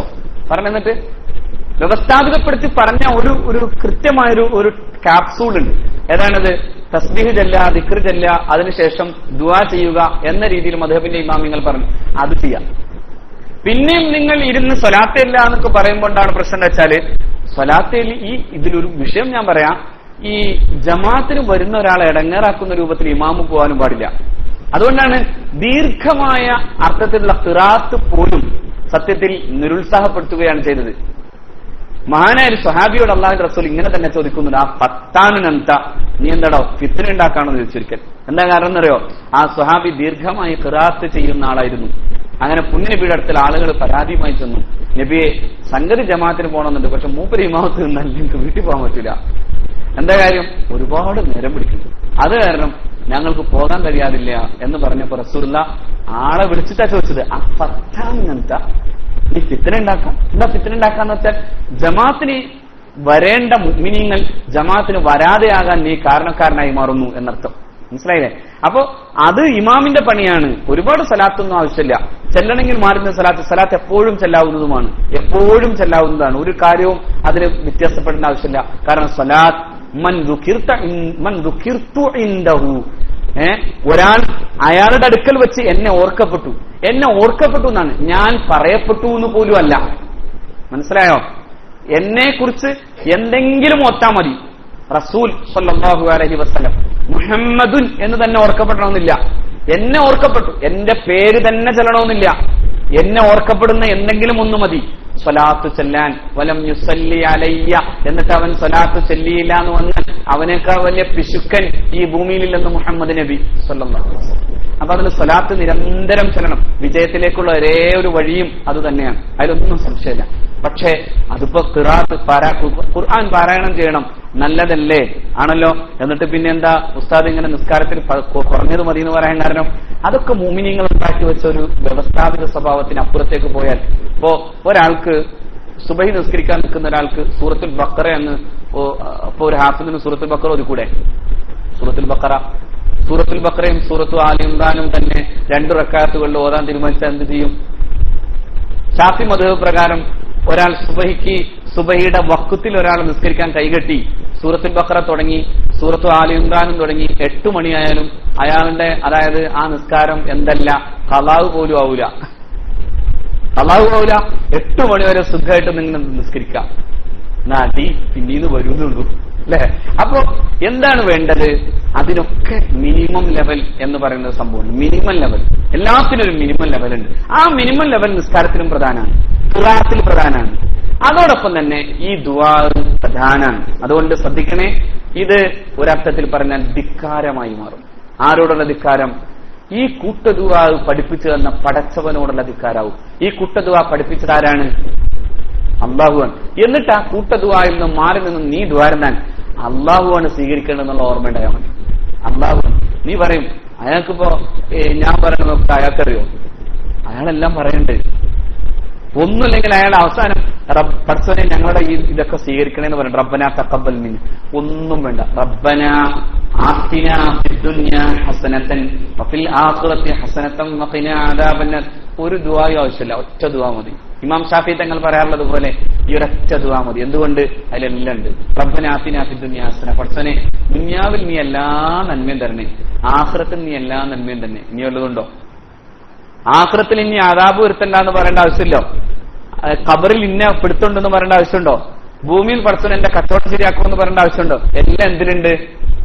റബ്ബനാ ആതിനാ ഫിദ്ദുനിയാ ഹസനതൻ വഫിൽ ആഖിറതി ഹസനതൻ വഖിനാ അദാബൻ. ഇതെല്ലാം ചെയ്ത ഒരു ഇമാമിനെ തിരസ്കരിച്ചിട്ട് മാറി എന്നുള്ള ദുആ ധിക്കാരാണ്. ആരോടുള്ള ധിക്കാരം? ഞാൻ പറഞ്ഞതിന്റെ പേരിൽ എന്നോടുള്ള ധിക്കാരാക്കണ്ട. ആരോടുള്ള ധിക്കാരം? ഉടമസ്ഥനായ തമ്പുരാനുള്ള ധിക്കാരം. എന്തുകൊണ്ട്? ഉദൂനി, എന്നോട് നിങ്ങൾ ദുആ ചെയ്യണം. അസ്തജിബു ലക്കും, ഞാൻ നിങ്ങൾക്ക് തരും. അപ്പോ അതിനർത്ഥം ബഹുവചനത്തിലാണ് അള്ളാഹു പറഞ്ഞത്. നിരന്തരമായ വർത്തമാനങ്ങൾ എവിടെയും കാണുന്നതും ഇവിടെ ഇസ്തസ്തഗീസൂന റബ്ബക്കും എന്നോടത്ത് ആധുനിക പണ്ഡിതൻ കൂടിയായ ഇമാം ഷഹറാവി റഹിമഹുല്ലാഹ് മഹാനവറുകൾ പറയുന്നതും നിങ്ങൾ അവിടെ മുഹമ്മദ് നബി അല്ലാതെ വേറെ ആരും ദ്വാരന്തായി കാണുന്നില്ല സല്ലല്ലാഹു അലൈഹി വസല്ലം. അപ്പോൾ പിന്നെ എന്തിനാണ് അള്ളാഹു അങ്ങനെ പറഞ്ഞത്? ഇസ്തസ്തഗീസു എന്ന് പറഞ്ഞാൽ മതി. ഇസ്തസ്തഗീസു റബ്ബക, അങ്ങയുടെ തമ്പുരാനോട് സഹായം ചോദിച്ചപ്പോൾ എന്ന് പറയുന്നതിന് പകരം ഇസ്തസ്തഗീസൂന റബ്ബക്കും ഫസ്തജാബ ലക്കും, നിങ്ങൾ എന്ന് പറയുന്നത് മുഅ്മിനീങ്ങളോട് മുഴുവനാണ്. നിങ്ങൾ ദുആ ചെയ്തപ്പോ അള്ളാഹു നിങ്ങൾക്ക് ഉത്തരം തന്നു എന്നാണ്. അപ്പൊ അതിനർത്ഥം കൂട്ടമായി ദുആ ചെയ്യുന്നതിന്റെ പരിഗണനയിലാണ് ഒരാൾ ദുആ ചെയ്യുകയും മറ്റുള്ളവർ ആമീൻ പറയുകയും ചെയ്താൽ ഉണ്ടാവുക. അങ്ങനെ കൂട്ടമായി ദുആ ചെയ്യലാണ്. നിങ്ങൾ നോക്കൂ, സിറാത്തൽ ലദീന അൻഅംത അലൈഹിം ഇഹ്ദിനസ് സിറാത്തൽ മുസ്തഖീമ സിറാത്തൽ ലദീന, അവിടെയൊക്കെ എന്താണ്? ബഹുവചന പ്രയോഗമാണ്. അവിടെ അങ്ങനെയാണെങ്കിൽ കൂട്ടദുആ പറ്റില്ല. ഒന്നാമത്തെ തെളിവ് സൂറത്തുൽ ഫാത്തിഹ തന്നെയാണ്. ആ ഫാത്തിഹയിൽ ഒരാൾ, അതായത് ഇമാമ് ഇങ്ങനെ ഇഹ്ദിനസ് സിറാത്തൽ മുസ്തഖീമ സിറാത്തൽ ലദീന അൻഅംത അലൈഹിം എന്ന് പറയുമ്പോ നമ്മൾ എന്താ ചെയ്യാറുള്ളത്? ആമീൻ. രണ്ടും ദുആ ആണ്. ശരിക്കും പറഞ്ഞാൽ ഒരാൾ ദുആ ചെയ്യുകയും മറ്റൊരാൾ ആമീൻ പറയുകയും ചെയ്താൽ 2 പേരുടെ ദുആ ആയി. വേറൊരാളും കൂടി ആമീൻ പറയാനുണ്ടെങ്കിൽ 3 പേരുടെ ദുആ. എത്ര ആളുണ്ടോ അവരുടെ ഒക്കെയും ദുആ. എന്തുകൊണ്ടാണ്? ഇയാൾ ഇങ്ങനെ പറയുമ്പോ ആമീൻ എന്നതുകൊണ്ട് ഉത്തരിക്കും. പിന്നെ പറയുന്നത് എന്താ? ആമീൻ എന്ന് പറഞ്ഞ അള്ളാഹുവേ നീ ഉത്തരം കൊടുക്കണമേ എന്നാണ്. അപ്പൊ അത് ദുആയല്ലേ? നീ ഉത്തരം കൊടുക്കണമേ എന്ന് പറയുന്നത് ആരോടാണ്? അള്ളാഹുവിനോട്. ആരുടെ കാര്യത്തിൽ? ഇയാൾ ദുആ ചെയ്തതിന്റെ കാര്യത്തിൽ. അപ്പൊ ഇത് ഈ പറയപ്പെടുന്ന കൂട്ടമായ അർത്ഥത്തിലുള്ള ദുആ അള്ളാഹു തന്നെ സ്ഥാപിച്ചതാണ് എന്നർത്ഥം. പിന്നെ അന്നി മുമിദ്ദുക്കും ബി അൽഫി മിനൽ മലായികത്തി മുർദിഫീൻ. മുർദിഫ് എന്ന് പറഞ്ഞാൽ ഒരാൾ വന്നു, അടുത്താൾ വന്നു, അടുത്താൾ വന്നു, അങ്ങനെ നിരയായി വരുന്നതിനാണ് മുർദിഫ് എന്ന് പറയാം. സാധാരണ ബൈക്കിന്റെ പിന്നിൽ കയറ്റുമ്പോ അങ്ങനെ പറയാറുണ്ട്. ബൈക്കിന്റെ പിന്നിലിരിക്കുന്ന ആളാരാണ്? മുർദിഫാണ്. എന്താ? ഇയാളുടെ പിന്നിലിരിക്കണം. ഒരാൾ വന്നു, അടുത്താൾ വന്നു എന്നുള്ള രൂപത്തിൽ വരുമ്പോഴാണ് മുർദിഫ്. ബി അന്നി മുമിദ്ദുക്കും ബി അൽഫിൻ മിനൽ മലായികത്തി മുർദിഫീൻ. 1000 പേർ. റസൂലുള്ളാ ജിബ്രീൽ അലൈഹി ഇസ്ലാമിനോട് ജിബ്രീൽ അടുത്ത് വന്നിങ്ങനെ ഇരിക്കും. റസൂലിന്റെ അടുത്ത് ആശ്വസിപ്പിക്കാൻ ഒരാൾ വേണ്ടേ? റസൂലിനെ ആശ്വസിപ്പിച്ചത് നബിയുടെ ഏറ്റവും വലിയ കൂട്ടുകാരനായ ജിബ്രീലാണ് അലൈഹിസ്സലാം. അപ്പൊ അങ്ങനെ ഓരോ മലക്കുകൾ വന്ന് അസ്സലാമു അലൈക്കും എന്ന് പറയും. അപ്പൊ നബി ചോദിക്കും, ആരാ ജിബ്രീൽ ഇയാള്? അപ്പോ ജിബ്രീൽ തന്നെ പറയുന്നതായി ഹദീസിൽ കാണാം, എനിക്കറിയില്ല ഇയാൾ ആരാണ്. കുറെ മലക്കുകളുണ്ട്, കൂട്ടത്തിൽ ഒരാളാണെന്ന് അറിയാം. മലക്കന്നെയാണ്, ശൈത്താനൊന്നുമല്ല എന്ന് നബിയോട് പറയും എന്നാണ്. അപ്പോ എണ്ണമില്ലാത്ത വിധം പുണ്യ നബിയെ സഹായിക്കാൻ വേണ്ടി മഹാന്മാരായ മലക്കുകളെ അള്ളാഹു കൊണ്ട് ചെയ്തു. ഇവിടെ 1000 പറഞ്ഞിട്ട് പിന്നെ അവസാനം പിന്നെ 5000 അള്ളാഹു പറയാൻ പോണ്ട്. അപ്പൊ അത് ഫസ്റ്റ് ഡോസ് 1000 കൊടുത്തു. പിന്നെ ശേഷം പിന്നെ അങ്ങനെ അള്ളാഹു റബ്ബുൽ ഇസ്സത്ത് അവതരിപ്പിച്ചുകൊണ്ടേയിരുന്നു. അതിനുവേണ്ടി ഒരു പ്രതലം ഒരുക്കാനാണ് അള്ളാഹു ഒരു മഴയും കൂടി പെയ്യിപ്പിച്ചത്. എന്തിനാ വെച്ചാൽ എല്ലാ അർത്ഥത്തിനും അള്ളാഹു ആശ്വാസം കൊടുക്കാൻ. ആർക്ക്? മഹാന്മാരായ മുഅ്മിനീങ്ങൾ. മഴ പെയ്യുമ്പോൾ ഒരു ആശ്വാസം ഉണ്ടാവില്ല. പ്രത്യേകിച്ചും മരുഭൂമിയിലെ മഴക്ക് പ്രത്യേക ആശ്വാസമുണ്ട്. മരുഭൂമിയിൽ മഴ പെയ്യുമ്പോൾ അറബിക്ക് കിട്ടുന്ന സന്തോഷത്തിന് വല്ലാത്തൊരു തിളപ്പാണ്. മലയാളക്കരയിലെ മഴയും മരുഭൂമിയിലെ മഴയും തമ്മിൽ കമ്പയർ ചെയ്യണ്ട. നമുക്ക് മഴ വരുമ്പോൾ ചിലപ്പോൾ ദേഷ്യം വരിക്കും, പക്ഷേ അറബിക്ക് മഴ വരുമ്പോൾ തുള്ളിച്ചാടാൻ തോന്നും. അതുകൊണ്ടാണ് മഴ വരുമ്പോൾ പൊന്നിനബി എന്ത് ചെയ്യായിരുന്നു? ആദ്യ മഴക്ക് നബിയുടെ മേൽവസ്ത്രം അഴിച്ചു മാറ്റി അഷ്റഫുൽ ഖൽഖ് മഴ കൊള്ളുമായിരുന്നു. കാരണം ആദ്യ മഴയിൽ ബറക്കത്തുണ്ട് എന്ന് പൊന്നിനബി സ്വല്ലല്ലാഹു അലൈഹി വസല്ലം. നല്ല മഴക്ക് നബി അങ്ങനെ ആഹ്ലാദത്തോടെ ആ മഴ മുഴുവൻ നനയുമായിരുന്നു. അങ്ങനെ നനയുന്നതിൽ പ്രത്യേക ബറക്കത്ത് റസൂലുള്ളാഹി പറയുന്നു. അതിനൊരു സന്തോഷമുണ്ട്. ഇവിടെ മഴ പെയ്യിപ്പിക്കുകയാണ് അള്ളാഹു. അങ്ങനെ മഴ പെയ്യിപ്പിച്ച അള്ളാഹു സുബ്ഹാനഹു വ തആല ഇവരെ സന്തോഷിപ്പിച്ചവർക്ക് വേണ്ട എല്ലാ നിലക്കുമുള്ള സന്തോഷം അള്ളാഹു നൽകുന്നു. അതാണ് ആദ്യം മലക്കുകളെ വിട്ട് അള്ളാഹു സന്തോഷിപ്പിച്ചു. പിന്നെ അതിനുശേഷം ഇവരെ അള്ളാഹു റബ്ബുൽ ഇസ്സത്ത് ഒരു തണുത്ത പ്രതലത്തിൽ ഉറക്കുന്ന ഒരു മാനസികാവസ്ഥയിലേക്ക് എത്തിച്ചു. നല്ല ടെൻഷൻ വരുമ്പോ, ടെൻഷൻ കൂടിയ നമുക്ക് എന്തുണ്ടാവുക? വല്ലാതെ ടെൻസ്ഡ് ആയിട്ട് ആകെ വല്ലാതെ ബുദ്ധിമുട്ട് വരുമ്പോൾ നമ്മൾ ഡോക്ടറെ സമീപിക്കും അല്ലെ? എന്നിട്ട് എന്ത് ചെയ്യും? ഒരു ഡോസ് ഇഞ്ചക്ഷൻ കിട്ടും. ചെറിയ മയക്കുണ്ടായ പിന്നെ അതിന് എണീക്കുമ്പോൾ അവരൊരു ആശ്വാസം ഉണ്ടാവാൻ സാധ്യതയുണ്ട് അല്ലെ? ഫസ്റ്റ് ഷോക്കിൽ അങ്ങനല്ലേ? ഇവിടെ എന്തുണ്ടാവുന്ന അറിയോ? അള്ളാഹു ഇവർ വല്ലാതെ ടെൻസ്ഡ് ആണ്. ആര്? മഹാന്മാരായ സ്വഹാബാക്കൾ. അവരെന്ത് ചെയ്തു? ഇത് അമനതം മിൻഹു വയുനസ്സിലു അലൈക്കും മിനസ്സമാഇ മാഅ ലിയുതഹിറകും ബിഹി വയുദ്ഹിബ അൻകും റിജ്സ ശൈത്വാനി വലിയർബിത അലാ ഖുലൂബികും വയുസബ്ബിത ബിഹിൽ അഖ്ദാം. ഇത് യുഗശീകുമുന്നാസ അമനതം മിൻ, ഒരു തൂങ്ങി ഉറക്കം നിങ്ങളെ നിർഭയമാക്കും വിധം അത് അല്ലാഹു നിങ്ങൾക്ക് പൊതിഞ്ഞു തന്നു. തൂങ്ങി ഉറക്കം, എല്ലാവരും ഇങ്ങനെ തൂങ്ങി ഉറങ്ങാം. അപ്പോഴാണ് സ്വഹാബാക്കൾ പറയുന്നത് എല്ലാവരും ഉറങ്ങി. നല്ലോണം മഴ പെയ്തിട്ട് തണുത്ത അന്തരീക്ഷം ഉണ്ടായി. മാത്രമല്ല മണൽക്കാട്ടിൽ മഴ പെയ്തിട്ട് കിട്ടുന്ന മറ്റൊരു അവസ്ഥ എന്താ അറിയോ? നല്ലോണം മഴ പെയ്തു കഴിഞ്ഞാൽ ആ മണലൊന്ന് പതിഞ്ഞു വരും. അപ്പോ നടക്കാൻ എളുപ്പമാവും. യുദ്ധത്തിന് ആവശ്യമായ പ്രതലം മുഹമ്മദ് നബിക്ക് അള്ളാഹു ഒരുക്കി കൊടുത്തു സ്വല്ലല്ലാഹു അലൈഹി വസല്ലം. മനസ്സിലായോ? അതായത് നനഞ്ഞു കഴിഞ്ഞാൽ ആ ഭൂമിക ഒന്ന് ഉറക്കും. ഉറച്ച സ്ഥലത്തൂടെ നടക്കാൻ ആവശ്യമാവുന്ന വിധത്തിൽ അവർക്കൊരു ആഹ്ലാദം റസൂലുള്ളാഹി ഹൈക്കിയുടെ സമൂഹത്തിന് സ്വഹാബത്തിന് അള്ളാഹു ഉണ്ടാക്കി കൊടുത്തു. മാത്രമല്ല നനയുമ്പോൾ മനസ്സും നനയും, ഹൃദയം തണുക്കും. പ്രത്യേകമായൊരു മാനസിക പശ്ചാത്തലത്തിലേക്ക് അവരെത്തും. ഒന്നും മയങ്ങി എണീക്കുമ്പോൾ ഒരു സുഖം കിട്ടും. അതിന് അവരൊന്ന് ഉറക്കി. അപ്പോഴും ഒരാൾ മാത്രം ഉറങ്ങാതിരുന്നു എന്ന് സ്വഹാബി. ആരാണത്? കരഞ്ഞ് കരഞ്ഞ് കരഞ്ഞ് സുബഹി വരെയും ദുആ ചെയ്യുന്ന മുഹമ്മദ് റസൂൽ.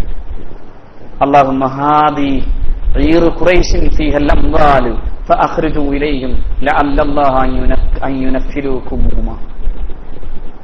ഹാദിഹി ഈറു ഖുറൈശ് യുടെ കയ്യിൽ സമ്പത്തുണ്ട്, ഒരു പക്ഷേ നിങ്ങൾക്ക് അതെല്ലാം അല്ലാഹു തരും. അല്ലാഹു തരും. ഇത് ദുആയാണ് മുഹമ്മദ് റസൂൽ സല്ലല്ലാഹു അലൈഹി വസല്ലം. ഞങ്ങൾ ഉറങ്ങുകയായിരുന്നു ആണ് മാകാന ഫീനാ ഫാരിസുൻ ബദ്രി വനിഖദി അലാ ഫർസിൻ അബ്ലഖ് ആയിരുന്നു വലഖദ് റഅയ്തുനാ വമാ ഫീനാ ഇല്ലാ നായിമുൻ ഇല്ലാ റസൂലുള്ളാഹ്. ഞങ്ങൾ നോക്കുമ്പോ ഞങ്ങളെല്ലാം ഉറങ്ങാണ്, പക്ഷെ ഒരാൾ മാത്രം ഇല്ലാ റസൂലുള്ളാഹി സ്വല്ലല്ലാഹു അലൈഹി വസല്ലമ. തഹ്ത ശജറത്തിൻ യുസല്ലി വയബ്കി ഹത്താ അസ്ബഹ. ഒരു മരത്തിന്റെ ചുവട്ടിൽ നബി തിരുമേനി സ്വല്ലല്ലാഹു അലൈഹി വസല്ലം നിസ്കാരത്തിലാണ്. വയബ്കി, നബി ഇങ്ങനെ കരയാണ്.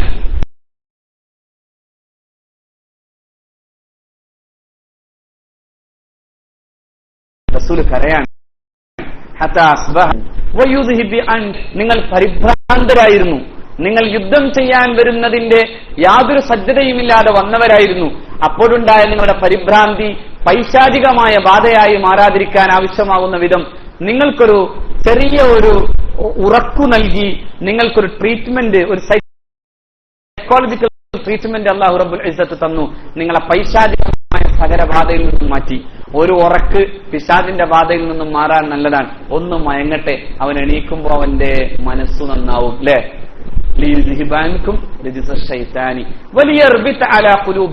നിങ്ങളുടെ ഹൃദയങ്ങളെ ഒന്ന് കെട്ടാൻ വേണ്ടി, കെട്ടുക എന്ന് വെച്ചാൽ നിങ്ങളുടെ ഹൃദയങ്ങളെ അല്ലാഹു ഒന്ന് ഭദ്രമാക്കാൻ, നിങ്ങളുടെ കാലുകൾ ഉറച്ചു നിർത്താൻ വേണ്ടി. കാലുകൾ ഉറക്കാന്ന് പറഞ്ഞതിന് ഈ രണ്ടർത്ഥമുണ്ട്.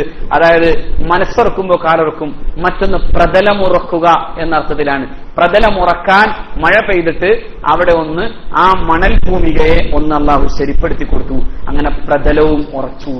എന്നിട്ട് ആ സന്തോഷത്തിൽ നിൽക്കുമ്പോഴാണ് റസൂൽ പറയുന്നത്, ഹാദാ മസ്റഉ, ഹാദാ മസ്റഉ അബീ ജഹൽ, ഹാദാ മസ്റഉ ശൈബ, ഹാദാ മസ്റഉ ഉത്ബ.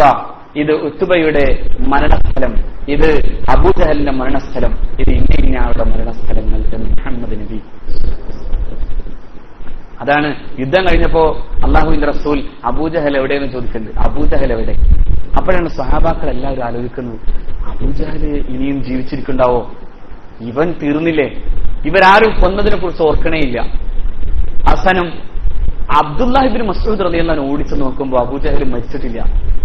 പക്ഷെ റസൂലുള്ളാ പറഞ്ഞു, അവൻ കിടക്കാൻ സാധ്യതയുള്ള സ്ഥലം നബി ആദ്യമേ തന്നെ കുറിച്ചിട്ടിരുന്നു.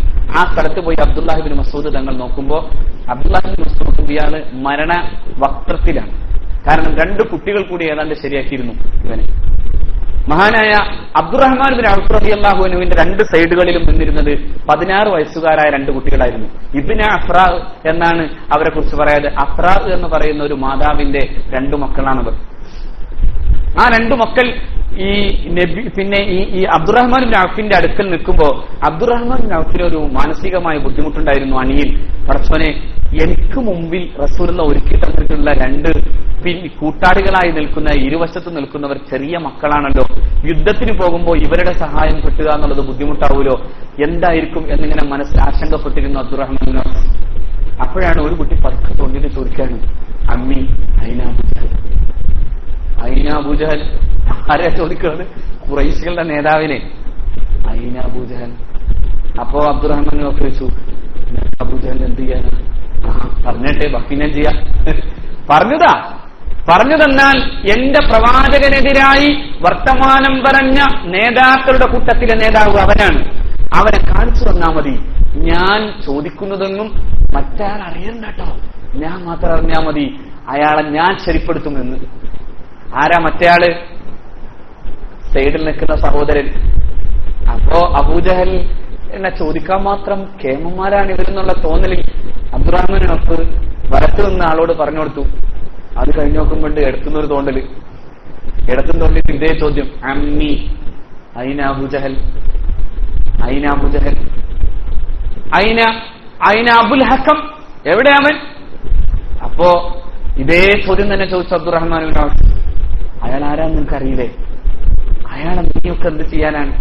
അതൊന്നും പറഞ്ഞിട്ട് കാര്യമില്ല. ഒന്നുകിൽ ഞാൻ അല്ലെങ്കിൽ അവൻ കാണിച്ചു തന്നാൽ മതി, ബാക്കി ഞങ്ങൾ ശരിയാക്കാം. ഇവ രണ്ടുപേരും കണ്ടപ്പോഴാണ് അയാളെ നിലം പരിശാക്കിയിട്ടത് ആരാണ്? ഈ രണ്ട് കുട്ടികളാണെന്നാണ്. അവസാനം കൊന്നതാരാ? അബ്ദുറഹ്മാൻ പിന്നെ അബ്ദുല്ലാഹി ഇബ്നു മസ്ഊദ് റളിയല്ലാഹു അൻഹു. ഇബ്നു മസ്ഊദ് ഒരു ചട്ടുകാരനാണ്, ചെറിയ കാലിന് പ്രശ്നമുള്ള ആളാണ്. ഇയാളാണെങ്കിലോ നല്ല പർവ്വത സമാനനായ ആളാണ്. ആര്?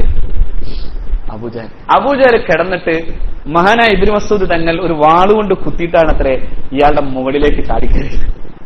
കാരണം ഇയാളുടെ മുകളിലേക്ക് അത്ര കയറാൻ അങ്ങനെ കയറി ഇരുന്നിട്ട് ഈ വാൾ ഇങ്ങനെ എടുത്തിട്ട് ചോദിച്ചപ്പോ ഇവൻ പറയാണ്, ഈ നിന്നെപ്പോലത്തെ ആൾക്കാരൊന്നും ആയതിൽ എന്നെ കൊല്ലേണ്ടത്, ഇത് തണ്ടേടൊക്കെ ഉള്ള ആളുകൾ വരേണ്ടിയിരുന്നു. ഏതായാലും നീ എന്നെ കൊല്ലാൻ പോണത്, കൊന്നോ. പക്ഷെ ഒരു കാര്യം ചെയ്യണം, എന്നെ കൊന്നിട്ട് ആ കഴുത്ത് കൊണ്ടുപോയി, തലയും കഴുത്ത് കൊണ്ടുപോയി മുഹമ്മദിന് കൊടുക്കുമ്പോ മുഹമ്മദിന് പേടി തോന്നണം സല്ലല്ലാഹു അലൈഹി വസല്ലം.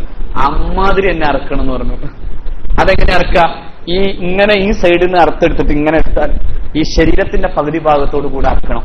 അങ്ങനെ അറുത്താൽ ഈ മുഖം ഇങ്ങനെ ആ നെഞ്ചോടുകൂടി നിൽക്കുന്ന ആ ഭാവം കണ്ടാൽ മുഹമ്മദ് പേടിച്ചോളും. അതുകൊണ്ട് നീ അങ്ങനെ ആയിരിക്കണം എന്നെ കൊല്ലണ്ടേന്ന് പറഞ്ഞു. അപ്പൊ ഇബ്നു മസ്ഊദ് അങ്ങനെ തന്നെ കൊന്നതെന്നാണ്. കൊല്ലാൻ വല്ലാതെ ബുദ്ധിമുട്ടിയെന്നാണ്. നല്ലോണം വെട്ടിയിട്ടും ഇവൻ ഏക്കാത്ത വിധം അവസാനം അങ്ങനെ നിലംപരിശായ ഈ അബൂജഹലിനെ കൊന്നുകളഞ്ഞു ഇബ്നു മസ്ഊദ് റളിയല്ലാഹു അൻഹു. എന്നിട്ട് ഇവനെ ഒക്കെ കൂടി വലിച്ച് അവസാനം യുദ്ധം കഴിയുമ്പോൾ ഇവരെല്ലാവരും കൂടി വലിച്ചു കൊണ്ടുപോയി ഒരു കിണറ്റിലേക്ക് അല്ലാഹ് റസൂൽ ഇടുന്നുണ്ട്. എന്നിട്ട് ആ കിണറ്റിൽ ചെന്നിട്ട് ചോദിക്കുന്ന ഒരു ചോദ്യമുണ്ട്, യാ അബാ ജഹൽ ഇബ്നു ഹിശാം, യാ ഉമയ്യത ഇബ്നു ഖലഫ്, യാ ഉത്ബത ഇബ്നു റബീഅ, യാ ശൈബത ഇബ്നു റബീഅ, അലൈസ ഖദ് വജദ്തും മാ വഅദ റബ്ബുകും ഹഖ്ഖാ ഫഇന്നി ഖദ് വജദ്തു മാ വഅദനി റബ്ബി ഹഖ്ഖാ. അബൂജഹൽ, ഹിശാമിന്റെ മോൻ അബൂജഹൽ, ഖലഫിന്റെ മോൻ ഉമയ്യ, റബീഅയുടെ മോൻ ഉത്ബ, റബീഅയുടെ മോൻ ശൈബ. രണ്ട് സഹോദരന്മാരാണ് അന്ന് കൊല്ലപ്പെട്ടത്. രണ്ട് സഹോദരന്മാർ, അതായത് ഹിന്ദിന്റെ രണ്ട് സഹോദരന്മാരായ ഉത്ബയും ശൈബയും. അവരൊക്കെ വിളിച്ചിട്ട് അല്ലാഹുവിന്റെ റസൂൽ ചോദിക്കാണ്, അലൈസ ഖദ് വജദ്തും മാ വഅദ റബ്ബുകും ഹഖ്ഖാ, നിങ്ങൾക്ക് നിങ്ങളുടെ തമ്പുരാൻ വാഗ്ദാനം ചെയ്തത് സത്യമായി വന്നോ? കാരണം അബൂജഹൽ പോരുമ്പോ പറഞ്ഞിരുന്നു, പടച്ചോനെ ഹഖ് ഏതാണെങ്കിലും വിജയിപ്പിക്കണമെന്ന്. അത് അല്ലാഹ് സ്വീകരിച്ചു. ചിലപ്പോ പടച്ചോൻ അങ്ങനെയും ചെയ്യാറുണ്ട്. പടച്ചോനെ ഹക്കിന്റെ ഭാഗത്തെ സ്വീകരിക്കണമെന്ന് എവിടെ പോയി ദ്വാരുന്നത്? കഅബയിൽ പോയിട്ട്. അവിടുന്ന് മൂപ്പരെന്ത് ചെയ്യണത്? ഇങ്ങോട്ട് പോരുന്നത്. അല്ലാഹുവിന്റെ റസൂൽ ചോദിക്കാണ്, നിനക്ക് അല്ലാഹു വാഗ്ദാനം ചെയ്തൊക്കെ പാലിച്ചോ? എന്നാൽ എനിക്കിപ്പോ ഇന്നീ ഖദ് വജദ്തു മാ വഅദനി റബ്ബി ഹഖ്ഖാ, എന്റെ റബ്ബ് എന്നോട് കരാർ ചെയ്തത്, എന്നോട് വാഗ്ദാനം ചെയ്ത് അള്ളാഹു പാലിച്ചിട്ടുണ്ട്. അതിന്റെ തെളിവാണ് നിന്നെപ്പോലുള്ള ഒരു കിണറ്റി കിടക്കുന്നത്. ഉമർ എപ്പോഴും സംശയക്കാരനാണ്. ഇപ്പൊ സമയ ഉമർ ഖൗലൻ നബി സല്ലല്ലാഹു അലൈഹി വസല്ലം, റസൂലുള്ളാഹി പറയണത് ഉമർ കേട്ടു. ഫഖാല യാ റസൂലല്ലാഹ് കൈഫ യസ്മഊന, നിമ്മതിൽ ഒച്ചുണ്ടാക്കി വെറുതെ വിളിച്ചു വെച്ചാൽ അവരൊന്നും കേൾക്കുമോ? അവര് ചത്തുമലച്ച് കിണറ്റി കിടക്കുമ്പോ കൈഫ യസ്മഊന യാ റസൂലല്ലാഹ്, അവരെങ്ങനെ കേൾക്കുക? അപ്പോ നബി തിരുമേനി പറയാണ്, വ അന്നി വ അന്ന യുജീബൂന വഖദ് ജയ്യഫു, അത്രയും കൂടി പറയണ്ട്. വ അന്ന യുജീബൂൻ, അവരെങ്ങനെ നബിയെ ഉത്തരം തരാ? നിങ്ങൾ ഈ ചോദ്യമൊക്കെ ചോദിച്ചാൽ എങ്ങനെ ഉത്തരം തരാ? അവർ മലച്ചില്ലേ, ചത്തുപോയില്ലേ, അവർ ചീഞ്ഞു പോയില്ലേ, പിന്നെ എങ്ങനെയാ അത് ചെയ്യാ? ഖാല വല്ലദീ നഫ്സീ യദു മാ അൻതും ബിഅസ്മഅ ലിമാ അഖൂലു മിൻഹും വലാകിന്നഹും ലാ യഖ്ദിറൂന അൻ യുജീബൂ. വല്ലദീ നഫ്സീ ബിയദിഹി, ആരുടെ കയ്യിലാണോ എന്റെ ആത്മാവ് സ്ഥിരമായിരിക്കുന്നത്, മാ അൻതും ബിഅസ്മഅ, നിങ്ങളൊന്നും ഇത്രയേറെ കേൾക്കുന്നില്ല. നബി പറയാണ്, ലിമാ അഖൂലു മിൻഹും, ഇവർ ഞാൻ പറയുന്നത് ഇവർ കേൾക്കുന്നതിനേക്കാളും ഏറെയൊന്നും നിങ്ങൾ കേൾക്കുന്നില്ല. വലാകിന്നഹും ലാ യഖ്ദിറൂന അൻ യുജീബൂ, അവർക്ക് ഉത്തരം പറയാൻ കഴിയില്ല എന്നേ ഉള്ളൂ. അവർ കേൾക്കുന്നു എന്നാര് പറയുന്നു? ഇത് വിശദീകരിച്ചിട്ട് മഹാന്മാരായ മുഫസ്സിരീങ്ങൾ വിശദീകരിച്ച് പറയുന്നുണ്ട്. ഇതിൽ നിന്നൊരു തെളിവ്, വഫീ ഹാദാ മാ യദുല്ലു അലാ അന്നൽ മൗത ലൈസ ബിഅദമി മഹ്ലിൻ, മരണം എന്ന് പറഞ്ഞാൽ സമ്പൂർണമായ ഇല്ലായ്മയെ അല്ല. മരണം എന്ന് പറഞ്ഞാൽ വലാ ഫനാഅ സർഫിൻ, അത് ഒരു തരത്തിൽ തീർത്തും നാശവുമല്ല.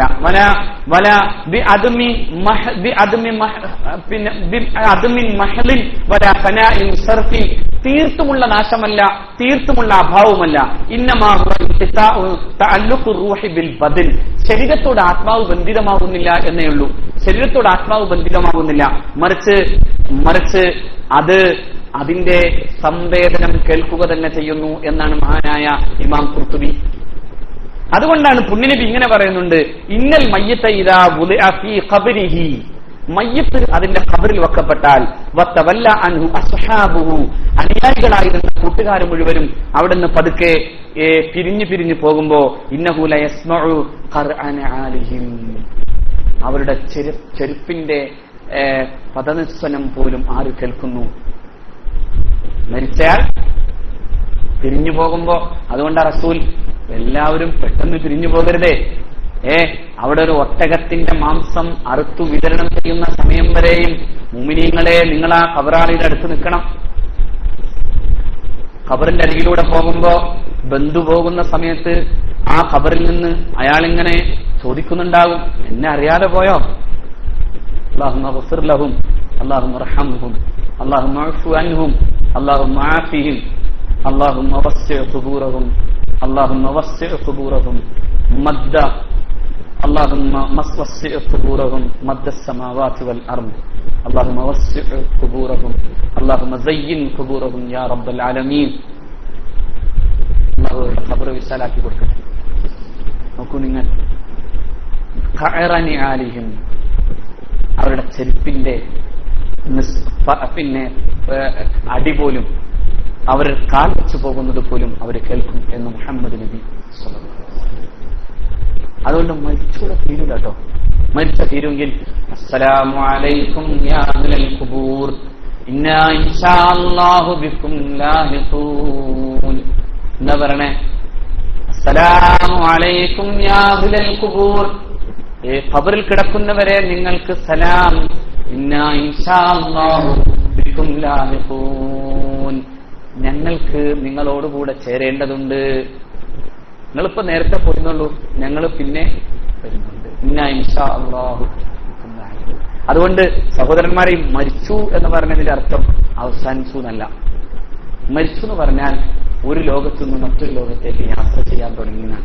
നമ്മൾ ഒരുപാട് യാത്രകൾക്ക് ശേഷമാണ് ഇവിടെ എത്തിയത്.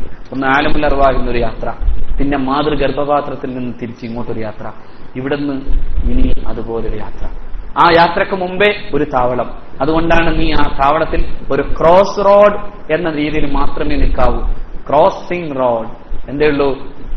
റോഡ് മുറിച്ചെടുക്കുന്ന ആള് ഇങ്ങനെ ആ നടുക്ക് ചെന്ന് നിന്നാ എന്തുണ്ടാവാ? അങ്ങനെ ആരെങ്കിലും ചെയ്യോ? അതുപോലെ പെട്ടെന്ന് കടന്നു പോകാനുള്ളതാണ്. ഒരുപാട് നേരം നിൽക്കാനുള്ളതല്ല. സത്രങ്ങളിൽ താമസിച്ചവനെ പോലെയാണ്. സത്രങ്ങളിൽ ആരും ഒരുപാട് കാലം താമസിക്കാറില്ല. അതുപോലെയാണ് മുഹമ്മദ് നബി സ്വല്ലല്ലാഹു അലൈഹി വസല്ലം. വിദേശത്ത് പോയവനെ പോലെയാണ്, തിരിച്ചു വരാൻ ആഗ്രഹിക്കുന്നവനെ പോലെ. പ്രവാസിയുടെ ജീവിതം മാത്രം. പ്രവാസി എല്ലാം ഒരുക്കിയിട്ടല്ല അവൻ വീട് പ്രവാസ ലോകത്തുണ്ടാക്കുന്നത്. കുറച്ച് ബാക്കി വെക്കും, അതിവിടെ എന്ന പോലെ നമ്മൾ എല്ലാം കരുതി വെക്കാൻ പ്രവാസി കരുതി വെക്കുന്നത് പോലെ നാട്ടിൽ പോകണം. നാട്ടിൽ പോകുമ്പോൾ വീട്ടിലെന്തെങ്കിലും കൊടുക്കണം, അതിന് കരുതി വെക്കുന്നത് പോലെ നമ്മൾ കരുതി വെക്കണം. അങ്ങോട്ട് പോകാൻ, ഖബറിലേക്ക് പോകാൻ. ഖബറിൽ ചെല്ലുമ്പോൾ വലിയ കരുതലാണ് ഈ ഇരുന്നതൊക്കെ. അല്ലാഹു അങ്ങനെ സ്വീകരിക്കട്ടെ. ഈ ഇരുന്നത് നിസ്സാരല്ല. ഈ ഇരുന്നത് ഖബറിലേക്ക് വരും. സാലിഹായ ഒരു ചെറുപ്പക്കാരനെ പോലെ ഖുർആൻ വരുമെന്ന് മുഹമ്മദ് നബി. എന്നിട്ട് സലാം ചെല്ലും, അസ്സലാമു അലൈക്കും. ഖബറിനെ നോക്കൂ, ആരാ നീ ഓടിയ രാവുകൾ, നീ എനിക്ക് എന്നെ ഓതി തീർത്ത ആ സമയങ്ങളില്ലേ, അതെല്ലാം കൂടിയുള്ള ഒരു കൂട്ടായ ഹസനാത്ത്, ആ നന്മയാണ് ഞാൻ എന്ന് പറയും. ആര് വന്നിട്ട് പറയും, പേടിക്കണ്ട, ഞാനിവിടെ ഉണ്ടാവും. നിന്റെ ഈ ഇരുട്ടിന്റെ ഗർഭങ്ങളുടെ അനന്തതയും ഇതിന്റെ ഈ വല്ലാത്ത ഏകാന്തതയുടെ ഉള്ളിലും ഞാൻ വന്നിട്ടുണ്ടാകും, വെളിച്ചമുള്ള പ്രകാശായി. അപ്പൊ ഈ ഖുർആൻ എന്ന വലിയ കൂട്ടുകാരനാക്കാൻ അള്ളാഹു തൗഫീഖ് ചെയ്യട്ടെ. ഖബർ ആർക്കാ ഒരുക്കി വെച്ചിട്ടെന്ന് ആർക്കും പറയാനാവൂല. അള്ളാഹു നമ്മളെ ആ ഖബറിലേക്ക് എത്തുന്നതിന് മുമ്പ് സൽക്കർമ്മങ്ങളിൽ അള്ളാഹു സ്വീകരിച്ചവരുടെ കൂട്ടത്തിൽ പെട്ടട്ടെ. അപ്പോ ഈ ഹദീസ് വളരെ പ്രധാനമായി ഞാൻ നിങ്ങളുടെ മുമ്പിൽ വെച്ചത്, മരിച്ചു എന്നതുകൊണ്ടൊന്നും അവസാനിക്കില്ല, മരിച്ചവരോടും ഒന്നും അവസാനിക്കില്ല. അതുകൊണ്ടാണ് മരിച്ചവരോടും നമുക്ക് ഈ കൂട്ടുബന്ധം ഉണ്ടാവുന്നത്. ആ ബന്ധാണ്, അല്ലാതെ അവരാരും ഇലാഹോ പടച്ചോനോ ആയിട്ടല്ല. അങ്ങനെ മനസ്സിലാക്കേണ്ട. മുഅ്മിനീങ്ങളായ മരിച്ചുപോയവർ അവർ നമ്മുടെ കൂട്ടുകാർ തന്നെയാണ്. നിങ്ങൾ ആ ഫിലോസഫി അങ്ങനെ മനസ്സിലാക്കാതെ അവർ ഇലാഹുകളാണെന്ന് ആരോ പറഞ്ഞത് മനസ്സിലാക്കണ്ട. അവർ നമ്മുടെ സഹോദരന്മാരാണ്. അതുകൊണ്ടാണ് നമ്മൾ അവർക്ക് വേണ്ടി ദ്വാരക്കുന്നത്. വലി ഇഖ്വാനിനല്ലദീന സബഖൂനാ ബിൽ ഈമാൻ. മരിച്ചുപോയ ഞങ്ങളുടെ സഹോദരന്മാർ ആരാണവർ? മുഅ്മിനീങ്ങൾ. അവരും നമ്മൾ തമ്മിലൊരു വലിയ ബന്ധമുണ്ട്. അവരോട് നമുക്ക് ദ്വാരക്കാൻ പറയാം, ഒരു കുഴപ്പമില്ല. ദ്വാരക്കണോട്ടോ. ആരോടാ പറയേണ്ടത്? മരിച്ച സ്വാധീനങ്ങളോട് നമുക്ക് പറയാം. അവരുടെ ഖബറിന്റെ മുമ്പിലും പോയി പറയാം. എന്തുകൊണ്ട് പറയാം? ഇവിടെ ജീവിക്കുന്നവനെ പോലെ, ഇവിടെ ജീവിക്കുന്ന ഒരാളോട് നമ്മൾ പറയില്ലേ, ദ്വാർക്കണം, എന്റെ കാര്യമാകെ ഒരു ബുദ്ധിമുട്ടിലാണ്, നിങ്ങൾ ദുആ ചെയ്യണം. നിങ്ങൾ ദുആ ചെയ്താൽ അള്ളാഹു സ്വീകരിക്കും, നിങ്ങൾ സാലിഹായ മനുഷ്യനാണ്. അയാളോട് അങ്ങനെ സാലിഹായ മനുഷ്യനാണ് നിങ്ങളെന്ന് പറഞ്ഞാൽ നിനക്കെന്തെങ്കിലും കുറവുണ്ടോ? ഞാൻ മാത്രമേ സാലിഹ്, നീ സാലിഹല്ലാന്നാണോ? നീ ദ്വാരന്നാൽ അള്ളാഹു സ്വീകരിക്കും എന്ന് പറഞ്ഞതിന്റെ പേരിൽ അയാൾ ഇലാഹൊന്നുമല്ല. ഏത് വിഡിത്താണ് നിങ്ങളെ ഏത് ഹമുക്ക് പഠിപ്പിച്ചതാണ് ഈ തത്വശാസ്ത്രം? അയാളോട് അങ്ങനെ പറഞ്ഞാൽ അതോടെ അയാൾ പടച്ചോനാവുകയും നിങ്ങൾ മുശ്രിക്കാവുകയും ചെയ്യുമെന്ന് അങ്ങനെയല്ല. അത് മറിച്ച് മഹാനായി മരിച്ചുപോയ ഒരു മനുഷ്യൻ, അദ്ദേഹത്തോട് നമ്മൾ പറയുന്നത് എന്താണ്? നിങ്ങൾ എനിക്ക് വേണ്ടി ശുപാർശ ചെയ്യണം. എന്തിനാണത്? ഞാൻ നിങ്ങളെപ്പോലെ ദീനനുസരിച്ച് ജീവിക്കുന്ന ഒരു മനുഷ്യനാണ്, ഒരു സഹോദരനാണ്. ആ സഹോദര ബന്ധത്തിൽ നിങ്ങൾ എനിക്ക് വേണ്ടി ദ്വാരക്കണം. അള്ളാഹുവിനോട് ആര് ദ്വാരക്കും? ആ ഖബറിൽ കിടക്കുന്നവൻ ദ്വാ ചെയ്യും. ഖബറിൽ കിടക്കുന്നവന് ദ്വാരക്കാൻ പറ്റൂല എന്ന് പറഞ്ഞിട്ടേ ഇല്ല. അയാൾ സ്വാലിഹാണെങ്കിൽ അയാൾക്ക് അതിന് പറ്റും. അയാൾ ദ്വാ ചെയ്താൽ അള്ളാഹു സ്വീകരിക്കും. അതുകൊണ്ട് മഹാന്മാരുമായുള്ള ബന്ധം ആത്മീക വളർച്ചയ്ക്ക് നല്ലതാണ്. അതുകൊണ്ട് മഹത്തുക്കളുടെ ഖബറുകളെ സിയാറത്ത് ചെയ്യലും നല്ലതാണ്. അത് നമ്മൾ ആത്മീകമായി വലുതാക്കും. അള്ളാഹു തൗഫീഖ് ചെയ്യട്ടെ. നമുക്ക് ആത്മീക ബന്ധം എവിടെ ഉണ്ടാവും? സൽസംഘങ്ങൾ ഉണ്ടാകുമ്പോഴാണ്. ഏതാ സൽസംഘങ്ങൾ? നല്ല മനുഷ്യരുടെ കൂട്ട്. നല്ല മനുഷ്യർ മരിച്ചാലും ജീവിച്ചാലും ഒന്നുപോലെയാണ്. നല്ല മനുഷ്യരോട് കൂട്ടുകൂടിയിട്ടില്ലെങ്കിലോ നാളെ അവസാനം അവിടെ ചെല്ലുമ്പോ കൈ രണ്ടും പിടിച്ചിട്ട് പറയും, പടച്ചോനെ, നല്ലോമാരാരും എനിക്ക് കൂട്ടുണ്ടായില്ല, കൂടിയതൊക്കെ എന്നെ പഴപ്പിക്കണമായിരുന്നു. ആര് പറയും? കൂട്ടുകാർക്ക്. അങ്ങനെ പറയാൻ ഇടവരുത്താതിരിക്കട്ടെ. അതുകൊണ്ട് നല്ലവരുമായി അള്ളാഹു നമ്മളെ കൂട്ടുപിടിക്കട്ടെ. നല്ലവർ മരിച്ചാലും ജീവിച്ചാലും അവർ നല്ലവരായി അത്തരത്തിലുള്ള മക്കളോടൊപ്പം ഒരുമിച്ച് കൂടാൻ അള്ളാഹു നമുക്ക് തൗഫീഖ് തരട്ടെ. അർഹമുർ റഹീമിനായ റബ്ബേ, ഈ പരിശുദ്ധമായ സദസ്സിൽ നിന്റെ മുമ്പിൽ നിന്റെ വിശുദ്ധ വചനങ്ങൾ പാരായണം ചെയ്യുകയും പറയുകയും ചെയ്തതിനെ നീ സ്വീകരിക്കണേ അല്ലാഹ്. അർഹമുർ റഹീമിനായ അള്ളാഹുവേ, നീ ഞങ്ങളുടെ പരിശുദ്ധമായ ഈ ക്ലാസ്സിനെ നീ വിജയിപ്പിക്കണേ അല്ലാഹ്. ഇതിന്റെ ഗുണഫലങ്ങൾ നീ ഞങ്ങൾക്കും ഞങ്ങളുടെ ബന്ധപ്പെട്ടവർക്കും നീ നൽകണേ റഹ്മാനെ. റഹീമേ, ഈ വിശുദ്ധമായ സദസ്സിലിരുന്നതിന്റെ പേരിൽ നീ ഞങ്ങൾക്ക് ഖബറിൽ നീ വിശുദ്ധ ഖുർആനിന്റെ കൂട്ട് നീ നൽകണേ റഹ്മാനെ. റബ്ബേ, ഞങ്ങളുടെ പാപങ്ങളെ പൊറുക്കണേ അല്ലാഹ്. ഞങ്ങൾ പാപികളാകും വിധം നീ ഞങ്ങളെ നിന്റെ പരിശുദ്ധമായ സാന്നിധ്യത്തിലേക്ക് വിളിക്കരുതേ അല്ലാഹ്. റഹീമുർ റഹീമിനായ അല്ലാഹുവേ, ഞങ്ങളിൽ ഒരുപാട് ആളുകളുടെ ഒരുപാട് പ്രശ്നങ്ങൾ പരിഹരിക്കേണ്ടതുണ്ട്. അല്ലാഹുവേ, ഇവിടെ ഇരിക്കുന്ന പല സഹോദരന്മാരുടെയും അല്ലാഹുവേ നീ പരിഹരിച്ചു കൊടുക്കണേ തമ്പുരാനെ. കടബാധ്യതകളെ നീ മാറ്റിത്തരണേ റഹ്മാനെ. കച്ചവടങ്ങളിൽ നീ ബറക്കത്ത് ചെയ്യണേ റഹ്മാനെ. റബ്ബേ, സ്വാലിഹീങ്ങളായ മക്കളെ നീ ഞങ്ങൾക്ക് നൽകണേ തമ്പുരാനെ. യഹ്യാ നബിയെ സക്കരിയ നബിക്ക് കൊടുത്ത പടച്ചോനെ, ഇബ്രാഹിം നബിക്ക് ഇസ്മായിലിനെ കൊടുത്ത റബ്ബേ, വാർദ്ധക്യത്തിലും ജീവിതത്തിലും വന്ധ്യതയിലും മക്കളെ കൊടുക്കാൻ നീ മാത്രം കഴിവുള്ളവനാണ്. അല്ലാഹുവേ, സ്വാലിഹീങ്ങളായ മക്കളെ കൊടുക്കണേ റഹ്മാനെ. സ്വാലിഹീങ്ങളായ മക്കളെ കൊടുക്കണേ റഹ്മാനെ. മക്കളെ സ്വാലിഹീങ്ങളും ആബിദീങ്ങളും ഹാഫിലീങ്ങളും ആലിമീങ്ങളും ആക്കണേ അല്ലാഹ്. ദീർഘായുസ് തരണേ അല്ലാഹ്. ഞങ്ങൾക്കും ഞങ്ങളുടെ ബന്ധപ്പെട്ടവർക്കും ദീർഘായുസ് തരണേ റഹ്മാനെ. അല്ലാഹുവേ, പെട്ടെന്നുള്ളൊരു മരണവും നീ ഞങ്ങൾക്ക് വിധിക്കരുതേ അല്ലാഹ്. അപകടങ്ങളിൽ നിന്ന് ഞങ്ങളെ കാക്കണേ റഹ്മാനെ. ഞങ്ങളുടെ മക്കളെ കാക്കണേ അല്ലാഹ്. ഭാര്യ, സന്താനങ്ങൾ, കുടുംബങ്ങൾ, മാതാപിതാക്കൾ, സഹോദരന്മാർ, ബന്ധപ്പെട്ടവർ നീ കാക്കണേ റഹ്മാനെ. റഹ്മുർ റഹീമിനായ അല്ലാഹുവേ, ഈ വിശുദ്ധമായ ഈ സമയത്ത് തന്നെ ഞങ്ങൾ ഇന്ന് മരിച്ചുപോയവരുടെ ഖബറുകൾ നീ വിശാലമാക്കണേ റഹ്മാനെ. റബ്ബേ, അവരുടെ ഖബറുകൾക്ക് നീ സ്വർഗം കൊടുക്കണേ അല്ലാഹ്. ഈ വിശുദ്ധമായ പരിശുദ്ധ ഖുർആനിന്റെ ഈ സദസ്സിന്റെ ഹക്ക് കൊണ്ട് ആ ഖബറുകളിൽ നീ സ്വർഗീയ തോപ്പ് നൽകണേ റഹ്മാനെ. അവിടെ നീ സമാധാനം നൽകണേ അല്ലാഹ്. അവിടെ അദാബിൽ നിന്നൊന്നും നീ കൊടുക്കരുതേ റഹ്മാനെ. വലൗ ലഹ്ദത്തൻ, ഒരു നിമിഷം പോലും, ഒരു അർദ്ധനിമിഷം പോലും നീ അദാബ് കൊടുക്കരുതേ റഹ്മാനെ. അള്ളാഹുവെ ഖബറുകൾ വിശാലമാക്കി കൊടുക്കണേ തമ്പുരാനെ. ഞങ്ങളുടെ മരിച്ചുപോയവരുടെ ഖബറുകൾ